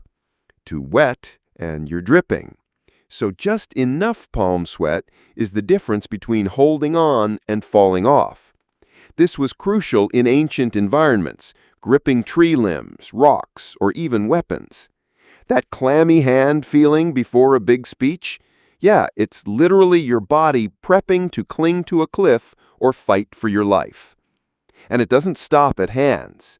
Forehead, feet, even your chest, they all sweat more under pressure, because those areas had evolutionary importance in movement and heat regulation. In hot environments, like the savannas our ancestors roamed, being able to cool quickly was a survival advantage. Humans are actually among the sweatiest species on Earth. That's not a joke. We evolved to sweat efficiently, which allowed us to run for long distances and outlast prey in hunts. It's called persistent hunting. Early humans would chase animals for miles until they collapsed from heat, while we just kept sweating and going. So yeah, your nervous sweat before a presentation? That's the same sweat system that helped your ancestors run antelope into exhaustion. Pretty wild, right? And here's something else. The anticipation of physical action is sometimes enough to make you sweat, even when you never move at all. Just thinking about conflict, failure, embarrassment, or confrontation triggers the sympathetic nervous system. That's why even watching a tense movie can make you sweat. You're safe on the couch, but your body's like, we might need to sprint at any second. Basically, your sweat response is a biological overachiever. Of course, in today's world, this ancient reflex can feel inconvenient. Nobody wants sweat stains on their shirt during a date, or slippery palms during a job interview. But here's the thing. Sweating under pressure isn't a weakness. It's not a sign you're nervous or incapable. It's a sign that your body still remembers what it's like to be in danger, and it's trying, clumsily, but with good intentions, to protect you. Your sweat is your body's ancient way of saying, I got you. Whatever happens next, I'm ready. Even if what happens next is just you sending a scary email. Hair standing on end when afraid. You know that creepy feeling when you're watching a horror movie and something jumps out on screen? Or maybe you're walking alone at night and hear footsteps behind you, and suddenly you feel it. Tiny, prickly chills racing down your arms, your neck, your back, and your hair, they're standing straight up, like tiny soldiers on alert. It's called piloerection, but most people just call it goosebumps. Now, most of us think goosebumps are just a weird side effect of being scared or cold, but in reality, it's way older. It's a leftover defense mechanism, one that only really made sense when we were covered in fur. Yep, this weird little reaction, it's the ghost of a fur-based armor system. Let's rewind and look at what's actually happening. When you're cold or scared, tiny muscles at the base of your hair follicles, called erector pili muscles, contract. This makes each hair stand upright. On a human, it's not that impressive. Maybe it makes your skin look a little bumpy. But imagine if you were covered in thick fur, like our distant mammalian ancestors, or even just a fluffy cat. What happens when a cat gets scared? Its fur puffs up. It arches its back. It looks bigger. That's the whole point. Puffing up the fur makes the animal appear larger and more threatening to predators. It's like a visual bluff. Back off. I'm not worth the fight. And in colder conditions, that same pilar erection helps trap warm air close to the body, giving better insulation. So whether it's fear or chill, Goosebumps had a function. But here's where it gets funny. Humans lost their fur. We evolved to have mostly bare skin, probably for thermoregulation reasons. You see, as early humans started running, hunting, and moving in hot, open environments, having less fur helped us cool down faster, especially with our sweating superpowers. So while we shed the fur, we didn't lose the wiring underneath. The reflex to raise our body hair, still there. The muscles, the nerves, the reaction, all intact. So now when something scares us, we get a faint chill. Tiny bumps, hairs that rise just enough for us to notice and wonder what the point is. Spoiler, there isn't one anymore. It's basically a useless reflex in today's context, but your body doesn't care. It's still running on Stone Age software. Let's talk about the fear side first. You hear a sudden sound, a snap of a twig, a bang, a scream. Your brain doesn't have time to analyze it. It hits the panic button. Your amygdala jumps into action, triggering the fight or flight response. Adrenaline surges. Your pupils dilate. Your heart rate spikes. Blood rushes to your muscles. And then, hair goes up. It's your body's automatic uh-oh setting. Now, in our fur-covered past, this sudden pilar erection would puff you up like a frightened porcupine, especially around the neck and shoulders, where bulk matters most for intimidation. In animals, it still works. Dogs fluff up when they sense danger. Porcupines raise their quills. Birds fluff their feathers. It's all about size illusion, looking tougher, scarier, more dominant. You just look like you walked through a chilly breeze. But inside, your body is going, sound the alarm. Now let's switch gears and think about cold goosebumps. You've definitely felt this. You walk out of a shower into cold air, or you forget your jacket on a windy night. Boom! Goosebumps. Same mechanism, different triggers. Back when humans had fur, raising the hair trapped a thin layer of warm air between skin and fur. It worked like built-in insulation. Many animals still do this today. Ever seen a bird fluff up on a cold morning? Or does a horse's coat look puffier in winter? That's thermal piloerection. For us, though, not so helpful. Because without that thick fur, all we get is a textured skin surface that doesn't retain any warmth. It's like your body is trying to turn on a heating system that was removed 100,000 years ago. And yet, we still respond this way, not just to cold or fear, but also to strong emotion. Ever listened to a song that gave you chills? Has a speech moved you so deeply that your skin prickled? That's emotional piloerection. Scientists believe it's tied to our brain's reward systems, music, stories, or emotions that activate deep survival instincts. Maybe a mother's lullaby made our ancestors feel safe. Maybe a war drum called them to battle. Those sounds, those feelings, goosebumps were a signal. And even now, when we feel moved by something larger than ourselves, our skin reacts. as if saying, "Pay attention, this matters." So it's not always about danger. Sometimes it's awesome. Another curious thing. Some people get asymmetrical goosebumps. One arm, but not the other. One patch on the neck, just the back of the head. That's your nervous system doing weird rerouting. Not dangerous, just a sign that your body still doesn't fully understand what to do with these old systems. So what does this tell us? Well, for one, it's a great reminder that your body is a living fossil. You are walking around with ancient instincts that once helped you survive jungle nights and animal attacks. But now, they mostly just activate when someone slams a door or your phone rings in a quiet room. Your goosebumps are echoes.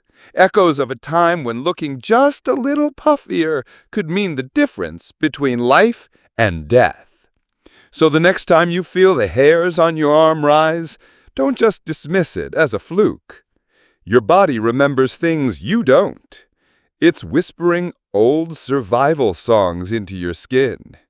You may not have claws or fur anymore, but somewhere deep down, your biology still thinks you're in the wild, and it's doing its best to help you, even if all you're facing is a jump scare in a movie theater. Menstrual synchrony in groups. Okay, let's get a little awkward. Have you ever noticed that when a group of women live, work, or hang out closely together, their periods tend to sync up? Like, out of nowhere, everyone's on the same cycle. Roommates, teammates, co-workers, even best friends. Suddenly, it's like, you too? Wait, seriously? All of us? It's weird. It's kind of creepy. And it feels like it shouldn't happen, right? But it does. And it's not just a coincidence. Welcome to the wild world of menstrual synchrony. Now, before we dive into the science, let's just acknowledge this is a thing people have noticed forever. In dorms, in army barracks, in women's prisons, even in ancient tribes, most likely. There's even a name for it in pop culture, the period party. It's like some unspoken biological coordination meeting that no one signed up for, but everyone's attending. But here's the million-dollar question. Why? Why would evolution want people to bleed at the same time? Let's rewind a bit, way back to when humans were still tribal, pre-civilized, and living in tight-knit social groups. In early human history, most people lived in small cooperative bands. Imagine 20 to 50 individuals, often related, raising kids together, gathering food, protecting one another. It wasn't just every family for themselves. The community raised the children. And this is where the theory of menstrual synchrony starts to get interesting. What if, instead of it just being a weird fluke, this synchronization was adaptive? Think about it. If multiple women ovulate and are fertile around the same time and later give birth at similar times, they can raise their children together. Shared nursing, shared childcare, shared protection. That means less burnout for any one mother and better survival chances for the kids. It's called cooperative breeding, and humans are actually one of the only mammals that do it. We don't just raise our babies alone. We recruit help. Aunties, grandmas, older sisters, even unrelated women sometimes help out. But if you're going to raise kids together, it helps if those kids are born close in age. Otherwise, one mom's still nursing an infant while another's chasing a toddler off a cliff. Synchronized cycles could mean synchronized pregnancies. And that's a pretty useful survival strategy when you're trying to build a little tribe in a dangerous world. Now let's get a little nerdy. The idea that periods can sync was first popularized by a 1971 study by a researcher named Martha McClintock. She found that women living in college dorms tended to align their cycles over time. This became known as the McClintock effect. People ran with it. Women's bodies communicate with each other. Something in their sweat is doing it. Maybe it's pheromones. The idea was that pheromones, those chemical signals animals use to communicate, were being subtly picked up by the nose and influencing the body's internal rhythm. In other words, your roommate's sweat might be low-key bossing your uterus around. Wild, right? But here's where it gets messy. Since the 70s, tons of studies have tried to replicate the menstrual synchrony effect. Some found it, some didn't. Some said the syncing was just a random chance. Because let's face it, when you have cycles that vary between 25 and 35 days, they're bound to overlap occasionally. And over time, they'll line up, and then drift apart, and then maybe line up again. Also, our memory is biased. If you and your friend are on your period at the same time, you remember it. If you're not, you forget. That's called confirmation bias. So the scientific jury is still out. Some researchers say, yes, syncing is real and hormonal. Others say, nope, it's a coincidence dressed up as a pattern. But here's the part that still fascinates evolutionary biologists. Even if menstrual synchrony isn't always exact or reliable, the idea makes a ton of sense evolutionarily because it fits with a bigger picture. Humans are super social, especially around reproduction and child rearing. Let's take it a step further. In many primate species, like baboons or chimpanzees, females do not synchronize their cycles. Why? Because in those societies, there's intense competition for mating, and it actually benefits a female to be fertile when the others aren't. But humans? We play a different game. We developed long-term pair bonding, cooperation, and shared parenting. So aligning our reproductive rhythms might have been less about competition and more about community strategy. There's also another theory, mate guarding. If all the women in a group are fertile at the same time, a dominant male can't monopolize them all. It spreads reproductive chances more evenly, promoting genetic diversity and reducing power imbalances. So whether for child rearing or for fairer mating access, syncing up might have been nature's way of keeping the peace in early human groups. And there's more. Some researchers think synchrony might have also helped with safety.